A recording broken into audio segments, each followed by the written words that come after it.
අයිබෝවන් අද පුනරීක්ෂණ පන්තියේ පුතේ ගොගලොන්ට මම ගිය සතියේ පුනරීක්ෂණ පන්තිය පටන් ගත්ත දවසේ නිබන්ධනයක් දීලා තියෙනවා එකක් මෙන්න මේ නිබන්ධනය නිල් පාට පිට කවරේ සහිත නිබන්ධනය ඒකේ තියෙනවා ප්‍රශ්න 3ක් අපිට පුනරීක්ෂණ සඳහා සාකච්ඡා කරන්නට ඒ ප්‍රශ්න 3න් අපි තුන්වෙනි ප්‍රශ්නේ එදා ගිය සතියේ පළවෙනි දවසේ පටන් ගත්ත දවසේ ප්‍රේමතෝ ජායති සකෝ නාට්‍ය තුලේන පුනරීක්ෂණ පන්තියේදී මේ ප්‍රශ්නේ සාකච්ඡා කළා. ඒක ලිව්වා. ඊට පස්සේ අපි අද දෙවන ප්‍රශ්නේ විදියට අපි අද ගන්නේ මේ නිබන්ධනයේ පළවෙනි පිටුවේ තියෙන බැද්දේගම පිළිබඳ ප්‍රශ්නය. බැද්දේගම පිළිබඳ ප්‍රශ්නය තමයි අද අපි රිවිෂන් එකේදී නැත්නම් පුනරීක්ෂණ පන්තියේදී සාකච්ඡා කරලා ලියන්න දෙන්නේ පුතේ. ඊට අමතරව මම මෙන්න මෙහෙම ව්‍යාකරණ කොටසේ ප්‍රශ්න පත්‍රයකුත් දුන්න නිබන්ධනයක් දුන්නා. එදා මේක දීලා තියෙනවා. ඒ ගැනත් අපි අද කතා කරලා ඒකත් මම ලියන්නට දෙනවා.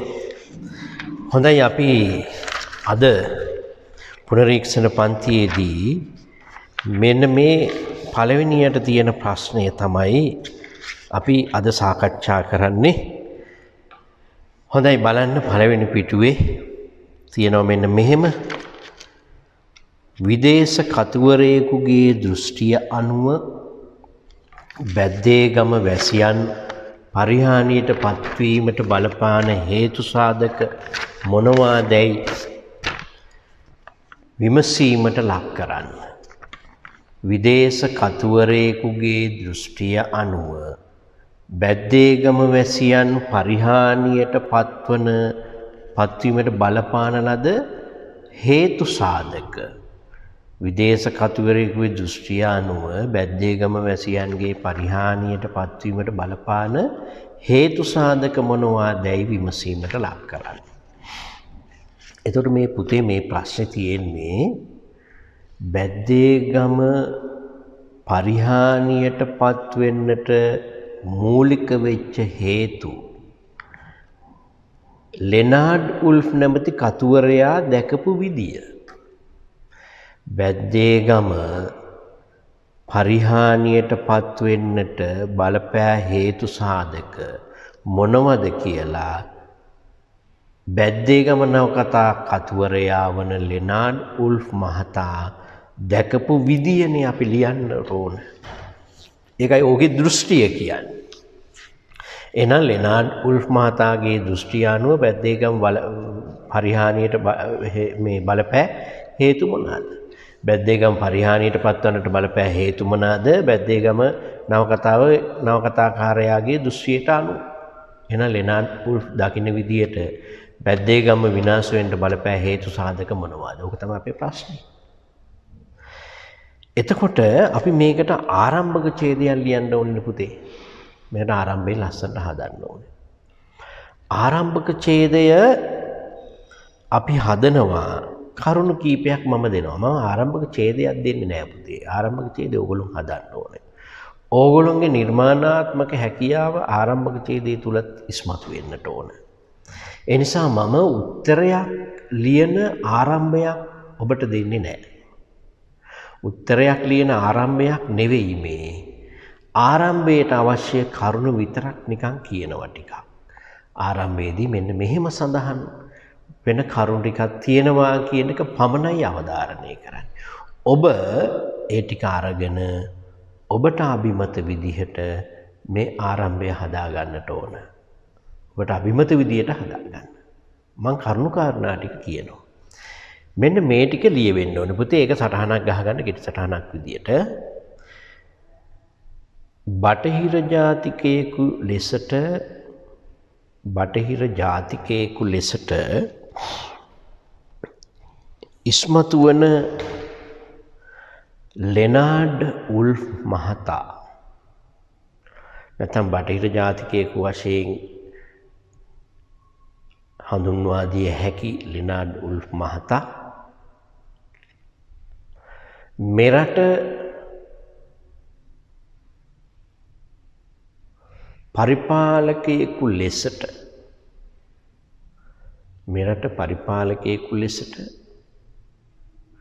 සේවය කරන අවධිය තුල මෙරට පරිපාලකයෙකු ලෙසට සේවය කරන අවධිය තුල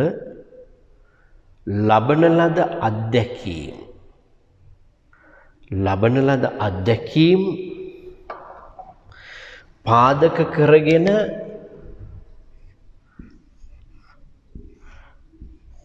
බැද්දේගම නවකතාව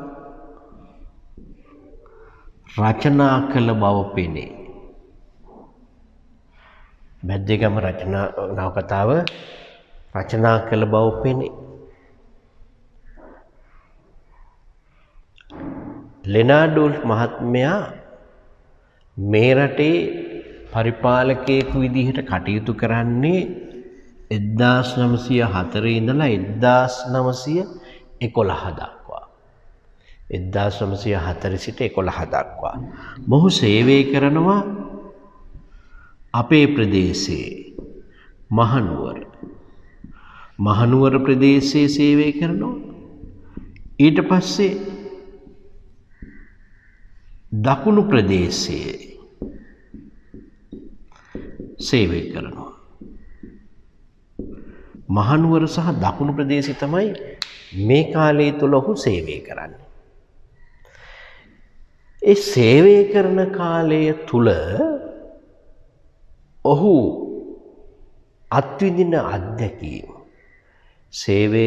කාලය තුල ඔහු අත්විඳින අත්දැකීම් තමයි බැද්දේගම නවකතාවෙන් ඉස්මතු වෙන්නේ.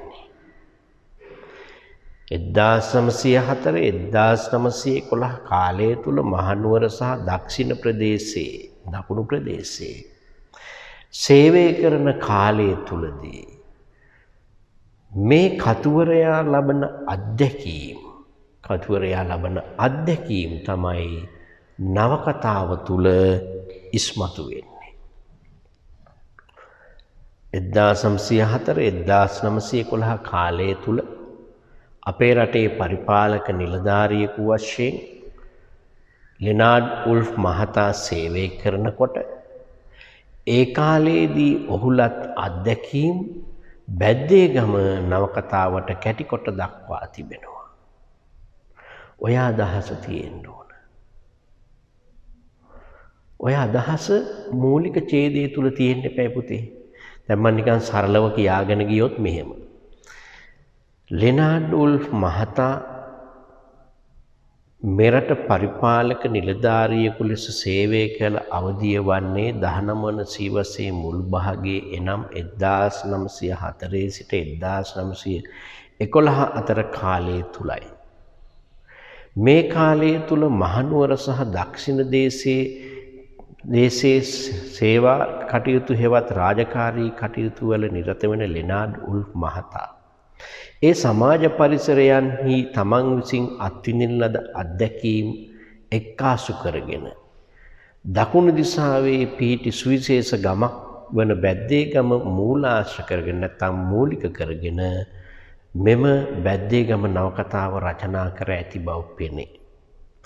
එහිදී කතුවරයා ඒ සමාජ පරිසරය තුල අත්විඳින ලද අත්දැකීම් සියල්ලම පාහේ නවකතාවට එක්කාසු කරමින් නවකතා පෙළගස්වා තිබෙන බව පෙනේ.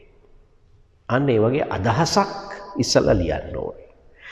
ඒ අදහස ලියලා තමයි අපි එන්නේ මෙතනට. ඒ අනුව ලෙනාඩ් වුල්ෆ් මහතා දකින ආකාරයට හෙවත් කතුවරයාගේ දෘෂ්ටියට අනුව බැද්දේගම පරිහානියට පත්වෙන්නට බලපෑ හේතු සාධක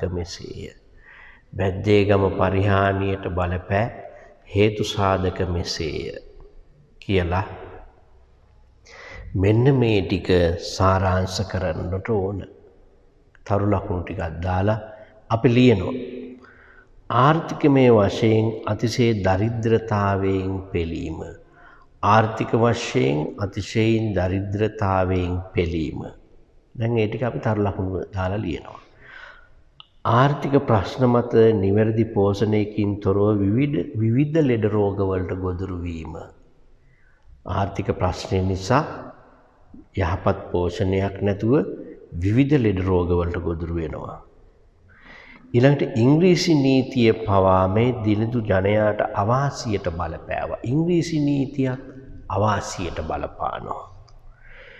මහන්සියෙන් උපයා ගන්නා අස්වැන්න කූට වෙළෙන්දන් සිය ග්‍රහණයට ගැනීම සහ ණයබරින් හෙම්බත්ව ජීවත් වීමට සිදුවීම. සියලුම දේවල් මේ කඹුරු පිටියේ හිටපු මුදලාල්ලා ටික ඇවිල්ලා සූරගෙන යනවා. මහා දරිද්‍රතාවයක්.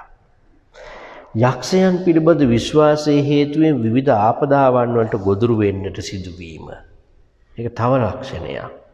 නූගත්කම මෙන්ම අර්ධ ශිෂ්ටාචාර ලක්ෂණ හේතුවෙන් ආපදාවන්ට ලක්වීම. නූගත්කම වගේම අර්ධ ශිෂ්ටාචාර ලක්ෂණ මේ මිනිස්සු ළඟ දකින්නට තිබ්බා.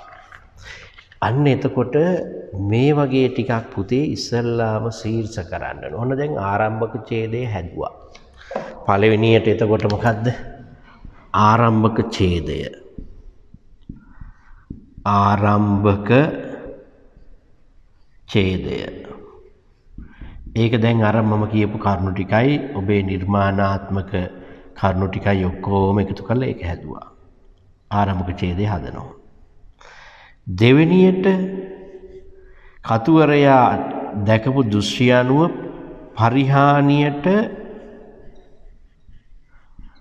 පරිහානියට බලපෑ හේතු මොනවාද කියලා ලියනවා. පරිහානියට බලපෑ හේතු තරු ලකුණක් දාලා මේ විදිහට ලියනවා. ඒ ටික තමයි මේකේ තියෙන මූලික කරුණු 6. ඒක ලියනවා. ඔන්න දැන් පිළිතුර ආරම්භ කළා අර කරුණු ටිකෙන් පරිහානියට බලපෑ හේතු සාධක ටික ලිව්වා. දැන් අපි එකින් එක විග්‍රහ කරනවා. දැන් පුතේ ආර්ථික වශයෙන් මේ මිනිස්සු දැඩි දරිද්‍රතාවයෙන් යුක්තව ජීවත් වුණා කියලානේ අපේ පළවෙනි කරුණ. ආර්ථිකමය වශයෙන් දැඩි දරිද්‍රතාවයකටපත් වුණා. කොහොමද මේකට අපි ලියන්නේ කරුණු? දැන් මේ මිනිස්සුන්ට මූලික අවශ්‍යතාවන්වත් ඉටුනේ නෑනේ පුතේ. මූලික අවශ්‍යතාවන් ඉටුනේ නෑ. මොනවාද මේ මූලික අවශ්‍යතා? ඉස්සල්ලා මිනිහෙකුට තියෙන්න එපයි කෑම බීම කන්න බොන්න තියෙන්න එපයි.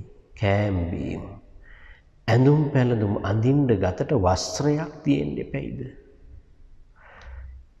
ඉඳුම් හිටුම් ඔළුවට හෙවණක් වහලක් තියෙන්න එපයි. පැල්පතක්වත් ගෙයක්වත් තියෙන්න එපයි. මූලික අවශ්‍යතාවන් කෑම බීම ඉඳුම් හිටුම් ඇඳුම් පැළඳුම්. මේවට අපි කියනවා මූලික අවශ්‍යතා. මේ මිනිසුන්ට මූලික අවශ්‍යතාවන්වත් ඉටුනේ නැහැ. පුදුමාකාර දරිද්‍රතාව. මොකද්ද මේ දරිද්‍රතාවය කියන්නේ? දරිද්‍රතාවය කියලා කියන්නේ පුතේ නැති බැරිකම. නැති බැරිකම ඉහවහ ගිහිල්ලා. නැති බැරිකම ඉහවහ ගියන් කියන්නේ පුදුමාකාර නැති බැරිකමක්. දරිද්‍රතාවය කියන්නේ ඒක තමයි. හරිම ප්‍රබල දරිද්‍රතාවය. කෑම බීම ඉඳුම් හිටුම් ඇඳුම් පැළඳුම් මූලික අවශ්‍යතා තිබ්බේ නැහැ.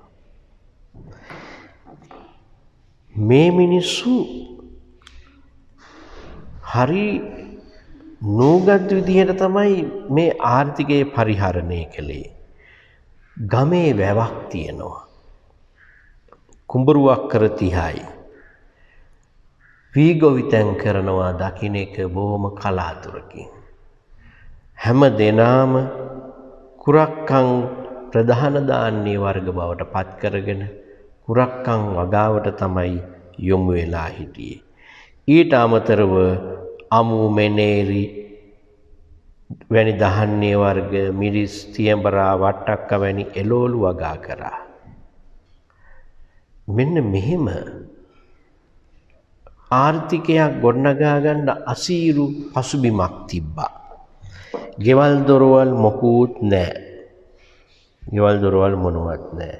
පුංචි පැල්පත් වගේ. මෙන්න මෙහෙම කියවෙනවා. එක තැනක නවකතාවේ කියනවා ගමේ තනින් තන ඇත්තේ ගෙවල් 10ක් පමණි. ඔබ පුතේ ඔළුවට දාගන්න ඕන. ගමේ තනින් තන ඇත්තේ ගෙවල් 10ක් පමණි. ඒවාද වරිච්චි බැඳ පොල්ලතු සෙවිලි කරන ලද ගෙවල්ය. ඒවා වඩාත් සමීප වන්නේ පැල්පත්. පැල්පත් තියෙන්නේ. කතුවරයම කියනවා ඒවා ගෙවල් නෙවෙයි ඒවා පැල්පත්. උළු සෙවිලි කරන ලද ගේකට ඇත්තේ එකම ගෙයයි. ඒ ආරච්චිලගේ නිවස පමණි. ඔන්න නිවාස ප්‍රශ්නය ගැන අපිට කියනවා. වරිච්චියෙන් බැඳ පොල්ලතු සෙවිලි කරන ලද පැල්පත් 10ක් විතර ගමේ තැන් තැන්වල. උළු සෙවිලි කරපු ගේකට තිබුණේ ආරච්චිලගේ ගේ නිවස පමණයි. තව එක තැනක කියනවා ගොරකන්නැටිමෙන් අත්පා ඇති කුඩා දරුවෝ නිර්වතින් සිටිති. ගොරකන්නැටිවැනි අත්පා ඇති කුඩා දරුවෝ නිර්වතින් සිටිති. ගමේ තැන් තැන්වල පිහිටි ගෙවල් 10කි ඒවාද වරිච්චියෙන් බැඳ පොල්ලතු සෙවිලි කරන ලද ඒවාය ඔන්න නිවාස ප්‍රශ්නය. ගොරකන්නැටිවැනි අත්පා කියන්නේ කෙසඟ සිරුරු කෙට්ටු සිරුරු. කෙසඟ සිරුරු සහිතව ගොරකන්නැටිවැනි අත්පා ඇති කුඩා දරුවෝ නිර්වස්ත්‍රව සිටිති. නිර්වස්ත්‍රයෙන් සිටිති කියන්නේ නිර්වස්ත්‍රව සිටිති. අඳින්න නැහැ, කන්න නැහැ, වහලක් ගයක් දොරක් හරියට නැහැ. මෙන්න මූලික අවශ්‍යතා නැති දරිද්‍රකාරී සමාජ පසුබිම. මේකට අපි උපටනයක් විදියට තව කොටසක් එකතු කරලා තියෙනවා. ඔව්හු කුඹුරු ගොවිතැන් කළේ කලාතුරකිනි. ඔවුන් ජීවත් වූයේ හේන් ගොවිතැන් කිරීමෙනි. එහි වගා කළ කුරක්කම් ප්‍රධාන ධාන්‍ය වර්ගයේ විය. අම්මෙනේරි වැනි ධාන්‍ය වර්ග හා මිරිස් තියමරා වට්ටක්කා ආදී එළවලු ඔව්හු වර්ගද ඔව්හු වගා කළහ. ඇට ගැසුණු අත්පා ඇති කුඩා දරුවෝ නිර්වතින් හැසිරෙති.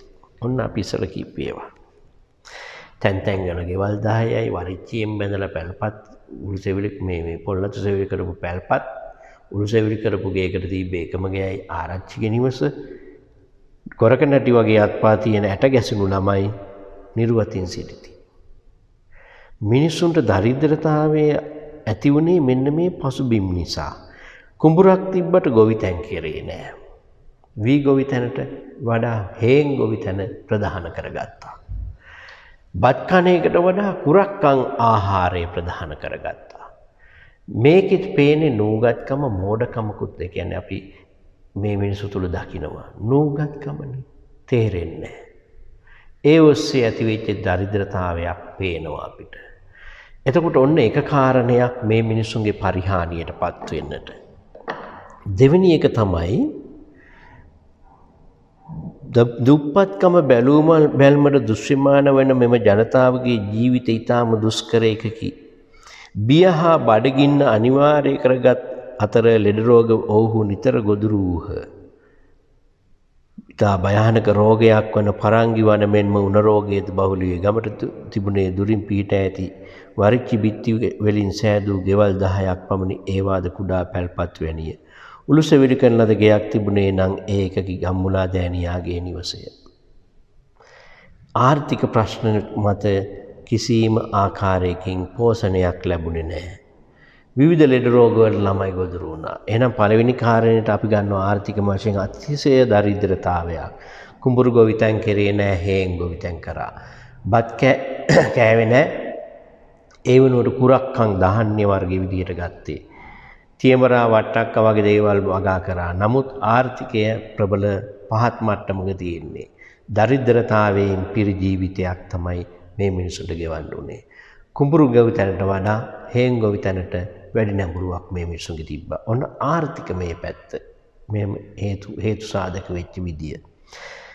දෙවෙනියට නිවැරදි පෝෂණයක් ආර්ථික ප්‍රශ්න මත නිවැරදි පෝෂණයකින් තොරවීම නිසා විවිධ ලෙඩ රෝග වලට ගොදුරු වෙලා මිනිස්සු මැරලා යනවා. ඔන්න පරිහානියට පත්වන විදිය. දුප්පත්කම බැලූ බැල්මට දෘශ්‍යමාන වෙන මෙම ජනතාවගේ ජීවිත ඉතාම දුෂ්කරයි. හරි අසීරුවෙන් ජීවිතය ගෙවන්නේ. බිය හා බඩගින්න අනිවාර්ය කරගන්න. එක්කෝ බඩගින්න නිසා ඇතිවන ලෙඩ තියෙනවා. එක්කෝ බය නිසා ඇතිවන ලෙඩ තියෙනවා. බිය කියන්නේ බය නිසා, බඩගින්න කියන්නේ බඩගින්න නිසා ඇතිවෙන. කණ්ඩ මොණ්ඩ නැති නිසා ලෙඩ ඇති වෙනවා. පාණ්ඩු රෝගය හෙවත් අපි කියනවා මන්ද පෝෂණය. බඩගින්න නිසා. බිය නිසා ඇතිවෙන ඒවා මොනවාද? බිය අනිවාර්යෙන් බයත් එක්ක තියෙනවා. මොනවාද බිය අනිවාර්ය කරගත් කියන්නේ? බයත් එක්ක යන ලෙඩ රෝග තියෙනවා. යක්ෂයන්ට බයේ, යන්ත්‍ර මන්ත්‍ර ගුරුකම් එවුවන් ඔය පැත්තට බර වෙච්ච ගතියක් තිබ්බනේ. ඒ තමයි බිය. ඒවට අදාළ ලෙඩ රෝග වලින් ඔහු නිතර ගොදුරු වෙලා හිටියා. ඊටා භයානක රෝගයක් වන පරංගි වන කියන රෝගයක් ඒ කාලේ බියේ. ඒ ඇවිල්ලා හැම මත තියෙන අපිරිසිදු භාවයේ මත හැදෙන රෝග. චර්ම රෝග, අපිරිසිදු භාවයේ මත හැදෙන රෝග. පරංගි වන තුවාලයක් සරව ගෙඩියක් වගේ හැදිලා ඒක පැසවලා පුපුරලා සරව ගලන්න පටන් ගන්නවා. තුවාලේ අස්තිය දක්වා සිදුරු වෙනවා. ඕකට කියනවා පරංගි වන. ඒ ඇවිල්ලා අපිරිසිදු භාවයේ ඔස්සේ හැදෙන රෝගයක්. එතන මේ මිනිසුන්ගේ අර නෝගත්කම නොදැනුවත්කම නිසා අපිරිසුදු බව නිසා පරංගි වන වගේ හැදිච්ච මිනිස්සු හිටියා. එමෙන්ම උණ රෝගද බහුල විය. උණ රෝගිනුත් මිනිසු හරියට මිය ගියා. ගමට තිබුණේ දුරින් පිට ඇති වරිච්චි බිත්ති වලින් සෑදූ ගෙවල් 10යි. වරිච්චි බිත්ති වලින් හදපු ගෙවල් 10ක්. ඒවාද කුඩා පැල්පත් වැනිය. නිකම් පුංචි පැල් වගේ ගෙවල් ටික. උළුසෙවිලි කරන ලද ගෙයක් තිබුණේ නම් මේකකි. උළුසෙවිලි කරපු ගෙයක් තිබ්බේ එකයි. ඒ ගම්මුල දෑනියාගේ නිවසය. අන්න ආර්ථිකයත් එක්ක නිවැරදි අවබෝධයක්, පෝෂණයක් නැතිව මේ මිනිසුගේ ජීවිත ගත වෙන විදිය. මූලික අවශ්‍යතාවන්වත් නැහැ. මේ විදිහ ආර්ථික පසුබිමක් ඔස්සේ ගෙවන්න වෙන ජීවිතේ.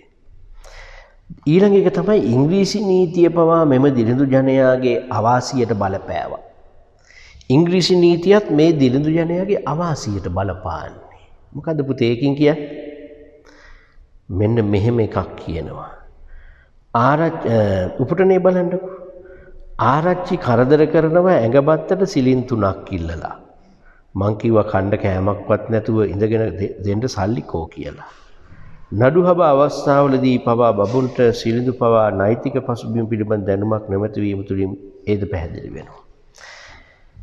ඉංග්‍රීසි ආණ්ඩුව මේ මිනිස්සුන්ට දැඩි අසාධාරණ විදියට බලපෑවා කියලා කියන්නේ මෙහෙමයි. එකක් තමයි මිනිසුන්ගෙන් අසීමිත විදියට බදු අය කරා. දැන් පුතේ මේකේ උපටනේ නැතත් ඕගොල්ලෝ ਵਿਚාරයේදී ලියන්න ඕනේ මේ කරුණු. එකක් තමයි අසීමිත විදියට බදු අය කිරීම. ඉංග්‍රීසි ආණ්ඩුවේ අසාධාරණ බදු අය කිරීම. දැන් නිදසුනක් විදියට කිව්වොත් එහෙම සිලිඳු තුවක්කුවක් පාවිච්චි කළා. ඒක නීත්‍යනුකූලව ආපු එකක් නෙවෙයි. ඒකට බලපත්‍රයක් හෙවත් ලයිසන් එකක් නැහැ. නවකතාව කියනවා ලයිසන් එක ගනින් කියලා කියන්නේ ආරච්චිලා. ඉතින් ආරච්චිලා දවසක් සිලිඳුට කියනවා සිලිඳු මම දැන් ඔබට කී පාරක් කිව්වද? ඔය තුවක්කුවට ලයිසන් එක ගන්න කියලා.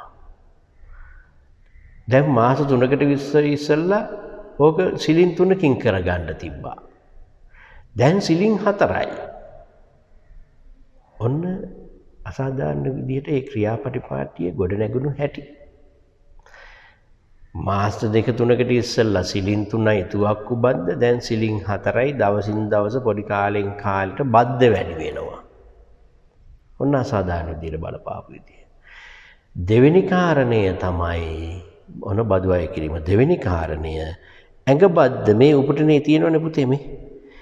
ආරච්චි කරදර කරන ඇඟබද්දට සිලින් 3ක් ඉල්ලලා. මං කිව්වා කණ්ඩ කෑමක්වත් නැතුව ඉඳගෙන දෙන්න සල්ලිකෝ කියලා. ඔය සිලිඳුගේ ප්‍රකාශය. දැන් සියලු දෙනාම ඇඟබද්ද ගෙවන්න ඕන. ඇඟබද්ද ගෙව්වේ නැත්තම් පාරේ කුලියට වැඩ කරලා හිලව් කරන්න ඕන. ඒක තමයි ඉංග්‍රීසි නීතිය. පාරේ වැඩ කරලා ඒ හිලව්වට මේ කුලියට සිලින්තුන වෙනුවට පාරේ වැඩ කරන්න ඕනේ. නැත්තම් සිලින්තුන ගෙවන්න ඕනේ. ආරච්චි මොකද කරන්නේ? මුළු ගමේම මිනිසුන්ගේ සිලින්තුන ගෙවනවා.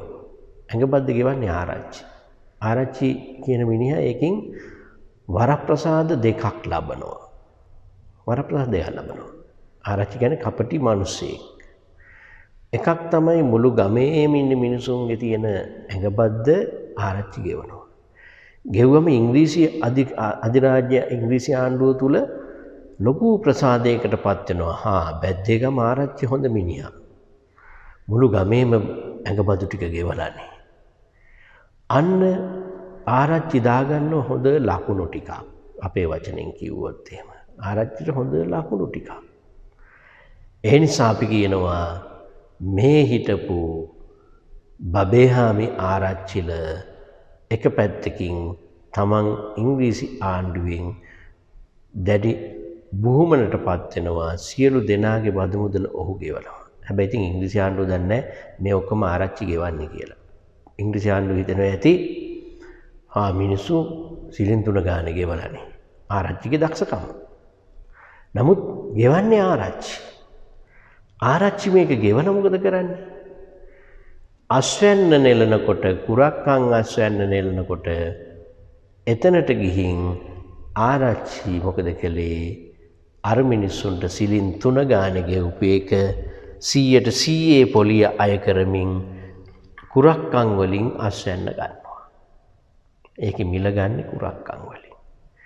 අන්න එහෙම පරිසරයක් තිබ්බා. එහෙනම් එකක් තුවක්කු වගේ දේවල් වලට බදු ගැහුවා. ඒක කාලෙන් කාලෙට සැරෙන් සැරේ වෙනස් වෙනවා, වැඩි වෙනවා. ඇඟ බද්දක් ගැහුවා, ශරීර බද්දක් ගැහුවා, හැම කෙනාටම ඇඟ බද්දක් ගැහුවා. ඒකත් එක තව සිද්ධියක්. ආයි මොකද්ද? ඉංග්‍රීසි ආණ්ඩුවේ සියලු ඉඩම් අයිතිය ආරච්චිට පවර්ලා තිබ්බනේ. හේනක් හදන්න මිනිහෙකුට ඉඩමක් දෙන්නේ ආරච්චි. ආරච්චිට කැමති නම් දෙන්න පුළුවන්, නැත්තම් නොදී ඉන්නත් පුළුවන්. එක තැනක නවකතාවේ තියෙනවා කෙනෙකුගේ ජීවිතේ වාසනාවන්ත කිරීමේ හෝ අවාසනාවන්ත කිරීමේ බලයක් ආරච්චිට ඇත. අන්න කොහොමද යන්නේ බලය එතකොට? එහෙනම් ඉංග්‍රීසි ආණ්ඩුව තනිකර මේ මිනිසුන්ට අසාධාරණ විදියට බලපෑවා. ඒක තමයි පුතේ අපි කතා කරපු තුන්වෙනි එක, බදු අය කිරීම. එතකොට ආරච්චිලගේ ක්‍රියාකාරකම, සියලු බල ඉඩම් ආදී සියලු අයිතීන් ආරච්චිලට දීලා ඒ ඔස්සේ මිනිසුන්ට පැවරීම. මේ ඔස්සේ අපි දකිනවා ඉංග්‍රීසි ආණ්ඩුව දැඩි ලෙස හානිකර විදිහට මේ ජනයාට බලපාපු විදිය. ඊළඟට මේ මිනිස්සු වෙහෙස මහන්සිත් වෙනවා. හේනුත් හදනවා, වගාවත් කරනවා, අස්වැන්නත් නෙලනවා. හැබැයි හැමදාම හිඟන්නෝ වගේ ණයකාරයෝ. ජීවිතේ චක්‍රාකාරී විදියට හැමදාම ණය බරින් පීඩාවටපත් වෙලා ඉන්න මිනිස්සු ටිකක්. ඇයි මේ මිනිසුන්ට උගත්කමක් නැහැනේ. ඉගෙනගෙන නැහැ. අකුරු ශාස්ත්‍රය දන්නේ නැහැ. ගණිත ශාස්ත්‍රය දන්නේ නැහැ. නම ලියන්න විතරක් අකුරු දන්න මිනිහා ආරච්චි බවට පත් කළා. අනිත් මිනිසුන්ට සාක්ෂර බවක් නැහැ. මේ මිනිස්සු මොකද කරන්නේ? අඩුපාඩු තියෙනකොට කඹුරු පිටියට යනවා. කඹුරු පිටියේ ඉන්නව ණය දෙන්න බලාගෙන මුදලාලිලා ටිකක්. කඹුරු පිටියේ මුදලාලිලා ටික දෙනවා ණයට. මොහම්මදු ලෙබ්බේ, අහම්මදු කාසීම්, ගමට දුරුමිරිස් සපේන අන්දිරිස්සප්පු, ගමට රෙදි සපේන රේන්දරාල, ඔය වගේ චරිත ටිකක් ඉන්නවා. බැද්දේගම් මිනිස්සු එනකම් බලන් ඉන්නේ ණයට දෙන්න රෙදි ටිකද, 3-5 ටිකද, කුරක්කන් ටික ණයට දෙන්න බලාගෙන. මොකද ඒකට හේතුව ඒ වගේ 100,000 ගණන් ලාභයක් ඔවුන්ට අත්පත් වෙන නිසා. මොකද මේ මිනිස්සු අකුරු ශාස්ත්‍රය, ගණන් ශාස්ත්‍රය දන්නේ නැහැ. දන්නේ නැති නිසා මොකද කරන්නේ? ඇවිල්ලා ණයට ගන්නවා. මිනිස්සයා පොතක පැන්සලෙන් ලියනවා හැමදාම ණය ගත්තු ටික. ලියලා හරියට කුරක්කන් කපන දවසට එනවා හේනට.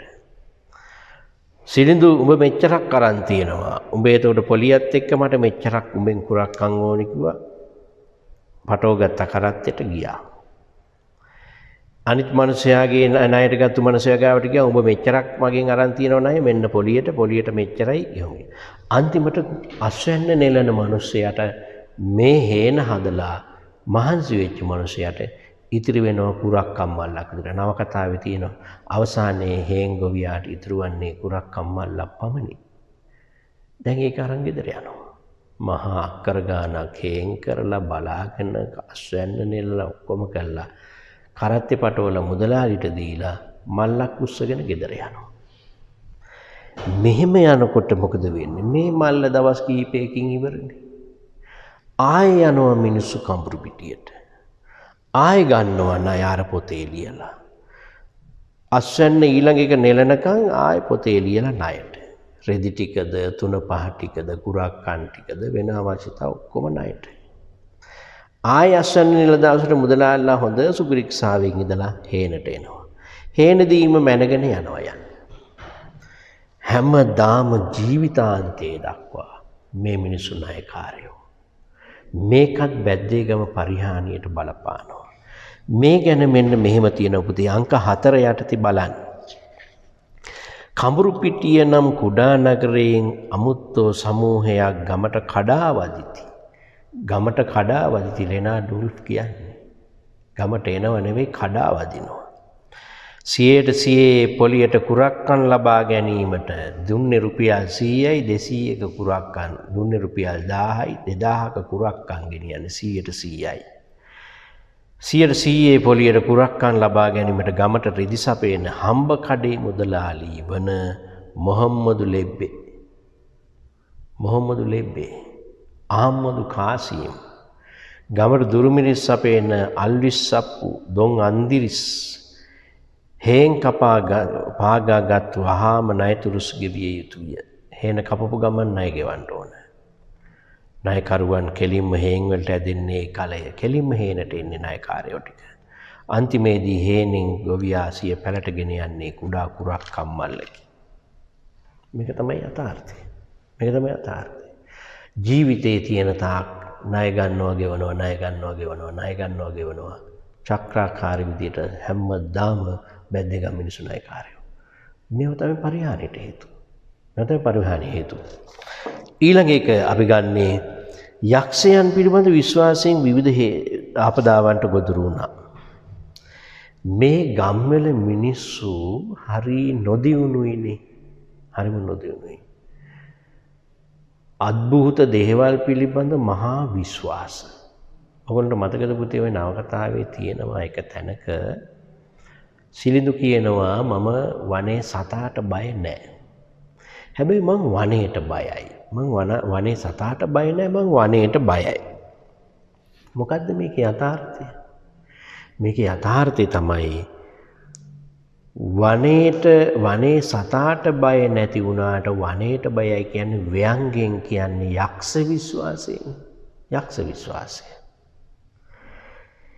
ඊළඟට සිලිඳුගේ කකුලේ මතකද තුවාලයක් හැදෙනවා. සිලිඳුගේ කකුලේ තුවාලයක් ඇති වුණා. හොඳ වෙන්නෙම නැහැ. වෙදරාල ගෙනල්ලා බෙහෙත් කරනවා. අන්තිමට තුවාලේ වැඩි.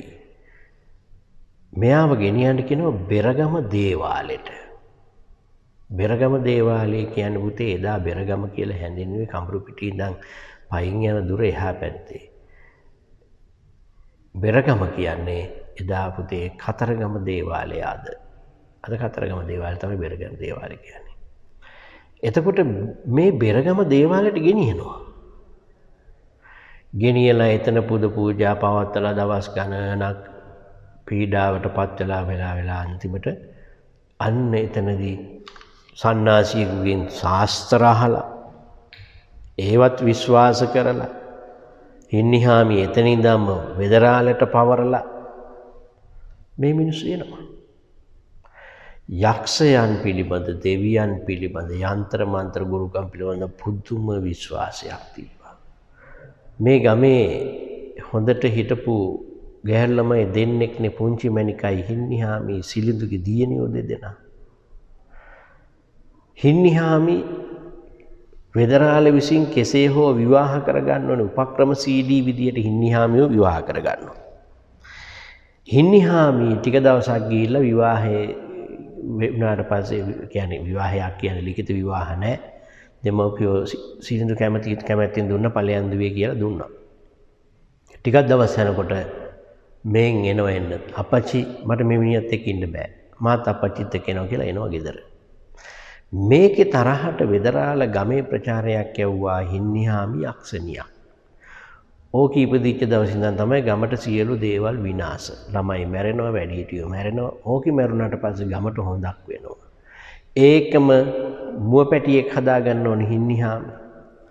මුවපැටියට ආරෝපණය කළා යක්ෂ පැටියා කියලා. ඔය යක්ෂ පැටියයි යක්ෂණී ඉන්නේ. උන් දෙන්න නිසා තමයි ගම විනාශ වෙන්නේ. ගමේ යවනවා ප්‍රචාරයක්. ගැමියෝ පිළිගන්නවනේ පුතේ මේවා. පිළිගන්නවා. ඇයි ඒ? එහෙම විශ්වාස තියෙනවා මේ මිනිස්සුන්ගේ. මේ දෙන්න මැරුවොත් විනාශ කළොත් ගමට හොඳක් වෙනවා කිව්වට පස්සේ පොදු ජනයා ගමේ හිටපු මිනිස්සු ටික ඔක්කොම එකතු වෙලා ගිහලා පපුවට හිසට පහර දීලා අමුවේ මේ චරිත දෙකම මරලා දානවා. මේ තරම් යක්ෂයන් පිළිබඳ යంత్ర මන්ත්‍ර මහා සීමාව ඉක්මවා ගිය විශ්වාසයක්. එතකොට ඒකින් වෙලා තියෙන්නේ මොකද? මිනිස්සු විනාශ වීම හින්නිහාමිලා වගේ චරිත ගමෙන් විනාශ වුණා. ඔන්න හානියට බලපාපු විදිය. අසීමිත විදියට ඒවා ගමේ තිබ්බා. පස්වෙනි කරුණ බලන්න පුතේ පහේ තියෙනවා ඕකට අදාළ උපුටනයක් ලස්සනට. මේ ගම හොල්මන් අඩිකෝඩු පිරුණු යක්ෂයන්ගෙන් අරක්ගත් ගමක් ලෙසට ගම්මුන් හැඳින්වූහ. නවකතාකරුවා දකින දෘශ්‍ය මේක. මේ ලෙනාන්ඩ් උල්ෆ් දකින්නේ දැකලා ඔහු කියන්නේ මේ ගම හොල්මන් අඩිකෝඩු වලින් පිරුණු යක්ෂයන්ගෙන් අරක්ගත් ගමක් ලෙසට ගම්මුන්ම හැඳින්වූහ. ලෙනාන්ඩ් උල්ෆ් නෙවෙයි හඳුන්වන්නේ. ගමේ මිනිස්සුම හඳුන්වව ගත්තා. ඔන්න ඔහු දැකපු දේ යකුන් ගැසීම, දෙවියන් නැදහීම ආදී මිත්‍යා සංකල්ප තදබල ලෙසට ගම්මුන් තුල පැවතුනහ. තදබල විදිහට ගමේ තිබ්බ මේවා. ලෙනාන්ඩ් උල්ෆ් කියනවා. හින්නිහාමිට යක්ෂාරෝපණයක් දී මරා දැමූ අවස්ථාවීට නිදසුන්. ඔන්න අපි කියපු කතාව. ඔන්න බලන්න මිනිස්සු කතා කරන සාහසික විදිය. ගෙනෙව්වය පරට්ටි ඇගේ පුතා ළඟට. ඉතින් යක්ෂයාට සාත්තු කරපිය යක්ෂණී ඔය මුව පැටියට කියන්නේ. මුව පැටියව ගෙනල්ලා කියනවා යක්ෂයාට සාත්තු කරපිය යක්ෂණී. ඌට පොවන්න තිගේ තනේ නැද්ද තවත් කිරි? ඌට පොවන්න ඔබේ පියයුරු වල කිරි නැද්ද? ඔන්න ඔහම කිය තමයි ඇයට පහර දීලා මැරුවේ. ඒ වගේම වෙදරාලගේ යంత్ర මන්ත්‍ර බලයෙන් සිළුඳුගේ තුවාලේ වැඩි වූ බවත් බෙරගම දේවාලට ගොස් සුව කරගත් ආකාරයත් ඊට නිදසුන්. ලස්සනට පෙළගසන්න පුළුවන් පුතේ. මෙන්න මේවා තමයි අනිත් විනාශයට මුල කියලා. ඊළඟට නූගත්කම වෙන්ම අර්ධ ශිෂ්ටාචාර ලක්ෂණ හේතුවෙන් ආපදාවට ලක් වුණා. අපි අන්තිමට ගන්නා කරුණ. නූගත්කම අර්ධ ශිෂ්ටාචාර ලක්ෂණ.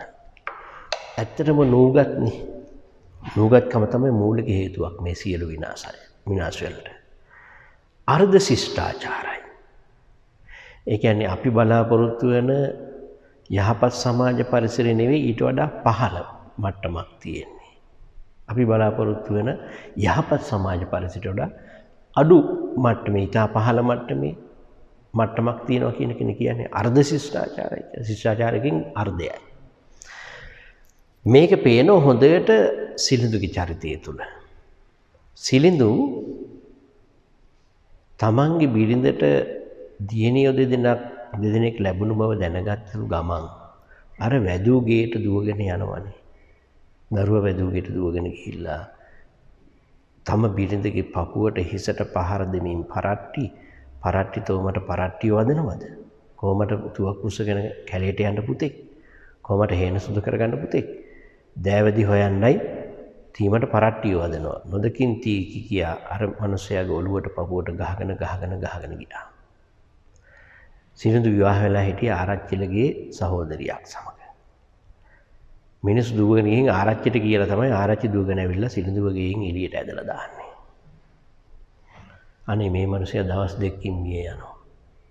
ඔන්න අර්ධ ශිෂ්ටාචාර ලක්ෂණ සාහසිකකම.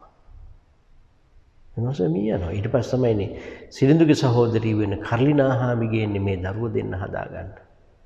කර්ලිනා හාමිනේ හින්නි හාමියයි පුංචි මණිකවයි බලාගන්න. අන්න ඒ වගේ මහා නොදියුණු අර්ධ ශිෂ්ටාචාර ලක්ෂණ තිබ්බා. ම්ලේච්ඡත්වයේ උපරිමයි. මිනිසු අර අපි ඉස්සලා ගත්ත උපටනේ වගේ ගෙනෙවෝ පරට්ටි එකගේ පුතා ළඟට දීපිය මේ අක්ෂයාට කිරිපෝපිය උඹේ තනේ නැද්ද තවත් කිරි උට පවන්න බලන්න මෙහෙම අහහා තමයි ගහලා මරන්නේ. අන්තිමට සිරිඳු ආරච්චිව ගෙයින් කැඳවගෙන ගිහින් වෙඩි තියලා දැම්මා. ඒක මාපව වෙනකොට ප්‍රනාන්දු මුදලාලිගේ ගෙදරට ගිහින් ප්‍රනාන්දු මුදලාට වෙඩි තියලා දැම්මා. මේවා තමයි අර්ධ ශිෂ්ටාචාර සහ ම්ලේච්ඡත්වය. මේවා මේ හේතු මේ බැද්දේගම වගේ ගම්මාන විනාශ වෙන්න පුළුල් විදිහට බලපෑවා. ප්‍රබල විදිහට බලපෑවා මේ හේතු. අපි ගමු ඒක 6 වෙනි එකේ උපුටනේ බලමු පුතේ. නූගත්කම අර්ධ ශිෂ්ටාචාර ලක්ෂණ දකින්න තිබ්බා කියන එකට. පරට්ටි කොමට පුතෙක් මගේ දුවක් උස්සගෙන කැලේට යන්න පුතෙක්. දෑවැදි ලෑස්ති කරන තීමට පරට්ටිය වදනවද? දරුමවගේ හිසට පපුවට පහර දෙන්නට විය හින්නිහාමිට ම්ලේච්ඡ ලෙස පහර දෙන ආකාරයේ තුලින්ද සිරිඳු ආරච්චි ලෙස ප්‍රනාන්දු මුදලාලි මරා දැමීම තුලින්ද එම පසුබිම අවධාරණය වේ. මෙන්න මේ වගේ පසුබිමක් තුල තමයි බැද්දේගම නවකතාව ලියවෙන්නේ. ඒ අනුව අපි කියනවා මෙහෙම. බැද්දේගම විනාශ මුඛයට පත් වෙන්නට මේ කරුණු බලපෑවා. ආර්ථිකමය වශයෙන් දරිද්‍රතාවය, හැමදාමත් ණයකාරය විදිහට ජීවත් වීම, ඉංග්‍රීසි නීතිය අසාධාරණ ලෙස බලපෑම, මේ මිනිස්සු මහන්සියෙන් උපයාගත්තු සියලු දේ කූට උපක්‍රම සහිත වෙලෙන්ද ටිකක් ඇවිල්ලා සූරගෙන යෑම, හොල්මන් යන්ත්‍ර මන්ත්‍ර ගුරුකම් යක්ෂ දේව පිළිබඳ අසීමිත විශ්වාසයක් පැවතීම, ඊළඟට අර්ධ ශිෂ්ටාචාර ලක්ෂණ මතුවීම. මේ හේතු නිසා බැද්දේගම පරිහානියට පත් වුණු බව පේනවා. ඊට පස්සේ අපි අන්තිම ඡේදයේ ඊට පස්සේ අපි ගන්නේ කරුණු තුනකින් ඉවර කරනවානේ මේක. එක ආරම්භය හරි පරිහානියට බලපා හේතු සාකච්ඡා කරා. ඊට පස්සේ අවසාන ඡේදය අවසානය.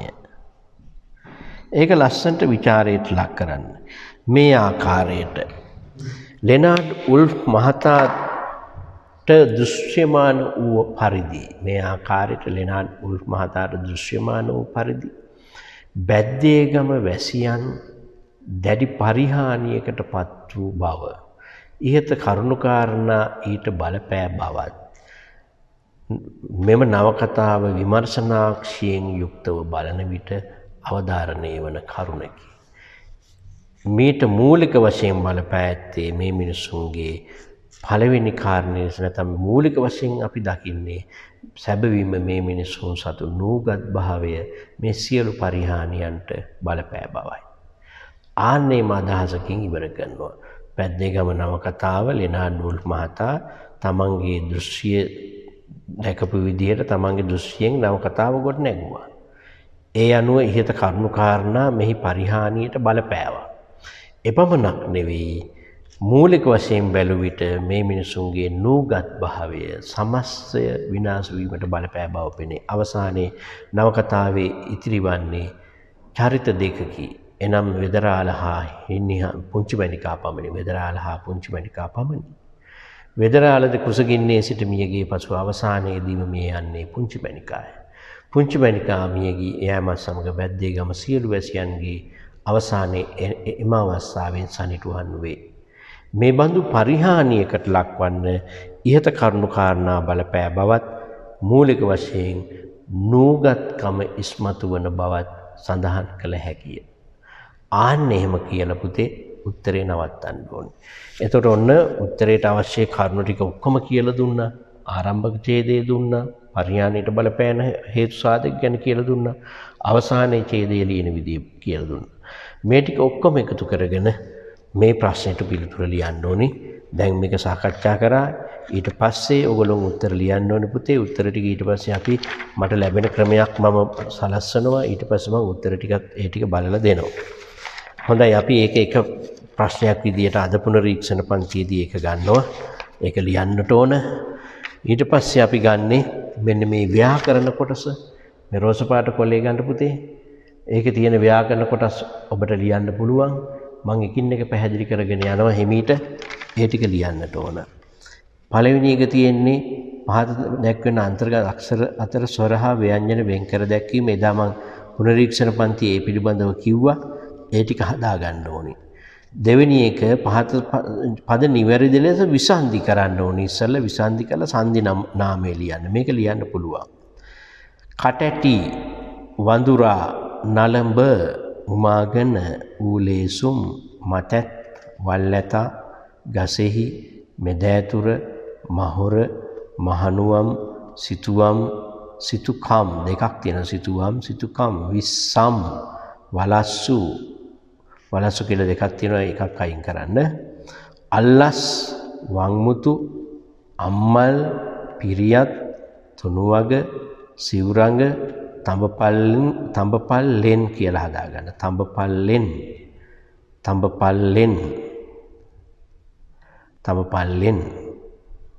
පරමාර්ථ සාදුක්ති කියලා දෙකක් තියෙනවා එකක් තියන්න. ධනේශ්වර නරේන්ද්‍ර මුනීශ්වර අත්වරු පන්නම් වලස්සු. පහත පද විභක්ති වර්ගයේ පහත පදවල විභක්ති වර්ගයේ සඳහන් කරන්න. තුන්වෙනි ප්‍රශ්නේ එකත් පුළුවන්. විභක්ති පාඩම කරලා තියෙනවා සංජි පාඩම කරලා තියෙන්නේ. කුමාරියන් වෛරසයෝ තොටියන්ගේ රෝගී හූ කියලා හදාගන්න පුතේ. රෝගී හූ නියන් අයින් කරලා හුයන්න හදාගන්න. රෝගී හූ. සතුන් කෙරෙහි හදාගන්න. සයන්න හදාගන්න. සතුන් කෙරෙහි පහ. ගැහැණියකගෙන් මිනිසෙකුට රජවරු ගැමියනි ගෙදරින් පාසලට පින්වතාගේ හිරුගෙන් ධනහිමියෝ ගමෙන් අව්වෙන් හිරුගෙන් රෝගවලින් සුදනන්ගේ පාලිකාවෝ ශිෂ්‍යාවන් විසින්. දැන් අපි ඔන්න හිතමුකෝ මම නිදසුන් කීපයක් කියනවා. කුමාරියන් මොකද්ද? කර්ම විභක්ති බහුවචනයක්. 11 ගන්න පාසලට මොකද්ද? සම්ප්‍රදාන විභක්තිය. 19 ගමු පාලිකාවෝ මොකද්ද? ප්‍රථමා විභක්තිය. ආන්නේ විදිහට ඒ ටික ලියන්න. 4 පහත පදවල කෘදන්ත නාමය හා අදාළ කාලය සඳහන් කරන්න. කෘදන්ත නාමයේ කාලය සඳහන් වන කෘදන්ත දෙකක් තියෙනවා. කතෘකාර කෘදන්තයේ අනතීත කාල අතීත කාල කියලා දෙකයි. කර්මකාර කෘදන්තයේ අනතීත කාල අතීත කාල කියලා දෙකයි. භාවකාරකේ කාලය අනුව බෙදන්නේ නැහැ. කර්ණකාරකේ බෙදන්නේ නැහැ. ඒතකොට කෘදන්ත වර්ග දෙක තමයි කාලය අනුව බෙදන්නේ. කතෘකාර කෘදන්තයේ බෙදනවානේ අනතීත අතීත. කර්මකාරකෙත් බෙදනවා අනතීත අතීත. ආනේ ඒක තමයි මෙතන කාලය කියලා සඳහන් කරන්න කියලා තියෙන්නේ. ලියමන් ආයකේ කාලය බෙදෙන්නේ නැහැ. ලියදන මන් භාවකාරක කෘදන්තයේනේ. කැපුණු අන්න ඒක ලියන්න වෙනවා කාලය. කැපුණු කප උණු ප්‍රත්‍ය මොකේද? කර්ම විභක්ති අතීත. අන්න එහෙම ලියන්න ඕන. කර්ම විභක්ති අතීත කෘදන්තය. ආන්න එහෙම හිතලා ලියන්න ඕනේ පුතේ. වැටෙන 10 ගම වැටෙන එයන්නත් එක්ක ඉතු වෙන්නේ කර්මය. එහෙනම් කර්ම විභක්ති අනතීත. ඒ විදිහට ලියවෙන්න ඕනේ. ලියමන් කැපුණු කැවිලි දෙනු සිදු වෙන කියලා හදාගන්න. පහ සිදු වෙනු දෙනු කියන එක 4 5 සිදු වෙන 6 ගැයීම් 7 නැරඹුම් 8 ගෙන එනනේ. එතකොට ගෙනෙන 9 සැනසුම් 10 වැටෙන 11 ගරහනා කියලා කිව්වත් හරි ගරහනා දෙසූ 12 13 නැටි නෑයන්න තියන්න නැටි 14 ගෙයන්න නෑයන්න ගෙන 15 ඇයන්න සියන්න ඇසි 16 බයන්න ලෑයන්න ලෑ බලෑ 17 දෙසි 18 ගැයෙන 19 රැව්දීම් කියලා හදාගන්න රැව්දීම් රැයන් එන්නේ රුයන්න නෙවෙයි රෑ 20 ගැසුණු 21 ඇසූ 22 පැවසූ 23 දෙසිලි 24 ගැනෙන 25 කියමන් පහත පද තද්දිත පදවල තද්දිත ප්‍රත්‍ය වෙන් කරන්න නිහැඬියා තද්දිත කරලා තියෙන පාඩම නිහැඬියා ගැමි දිරිමත් ඉහළ නුවණත් පොඩිති ලැමඩි ලෙව් කැඳිති බිතු මිනිමුවා ප්‍රියතර ගැටලු රජතමය පෞද්ගලික ධනවන්ත තත්ත්ව සෞභාග්‍ය අධ්‍යතන බාලක අප්‍රිකානු කෞශල්‍ය ඇමරිකානු පෞරුෂය පෙම්මුවත් පැලෑටි පහළ වකුටු තොටියෝ නැකති දෙවෙනි පිටුව පහත පද කුමන ක්‍රියාපද වර්ගයට අයත්දැයි ලියන්න ක්‍රියාපද ප්‍රභේද අහන්න වැටුනෝය වැටුනෙමු වැටුනෙහු බැන්දෝය නැටුවාහ ලිව්වේය ගැයුවාය ඇද්දෙහි මැරුණෙමු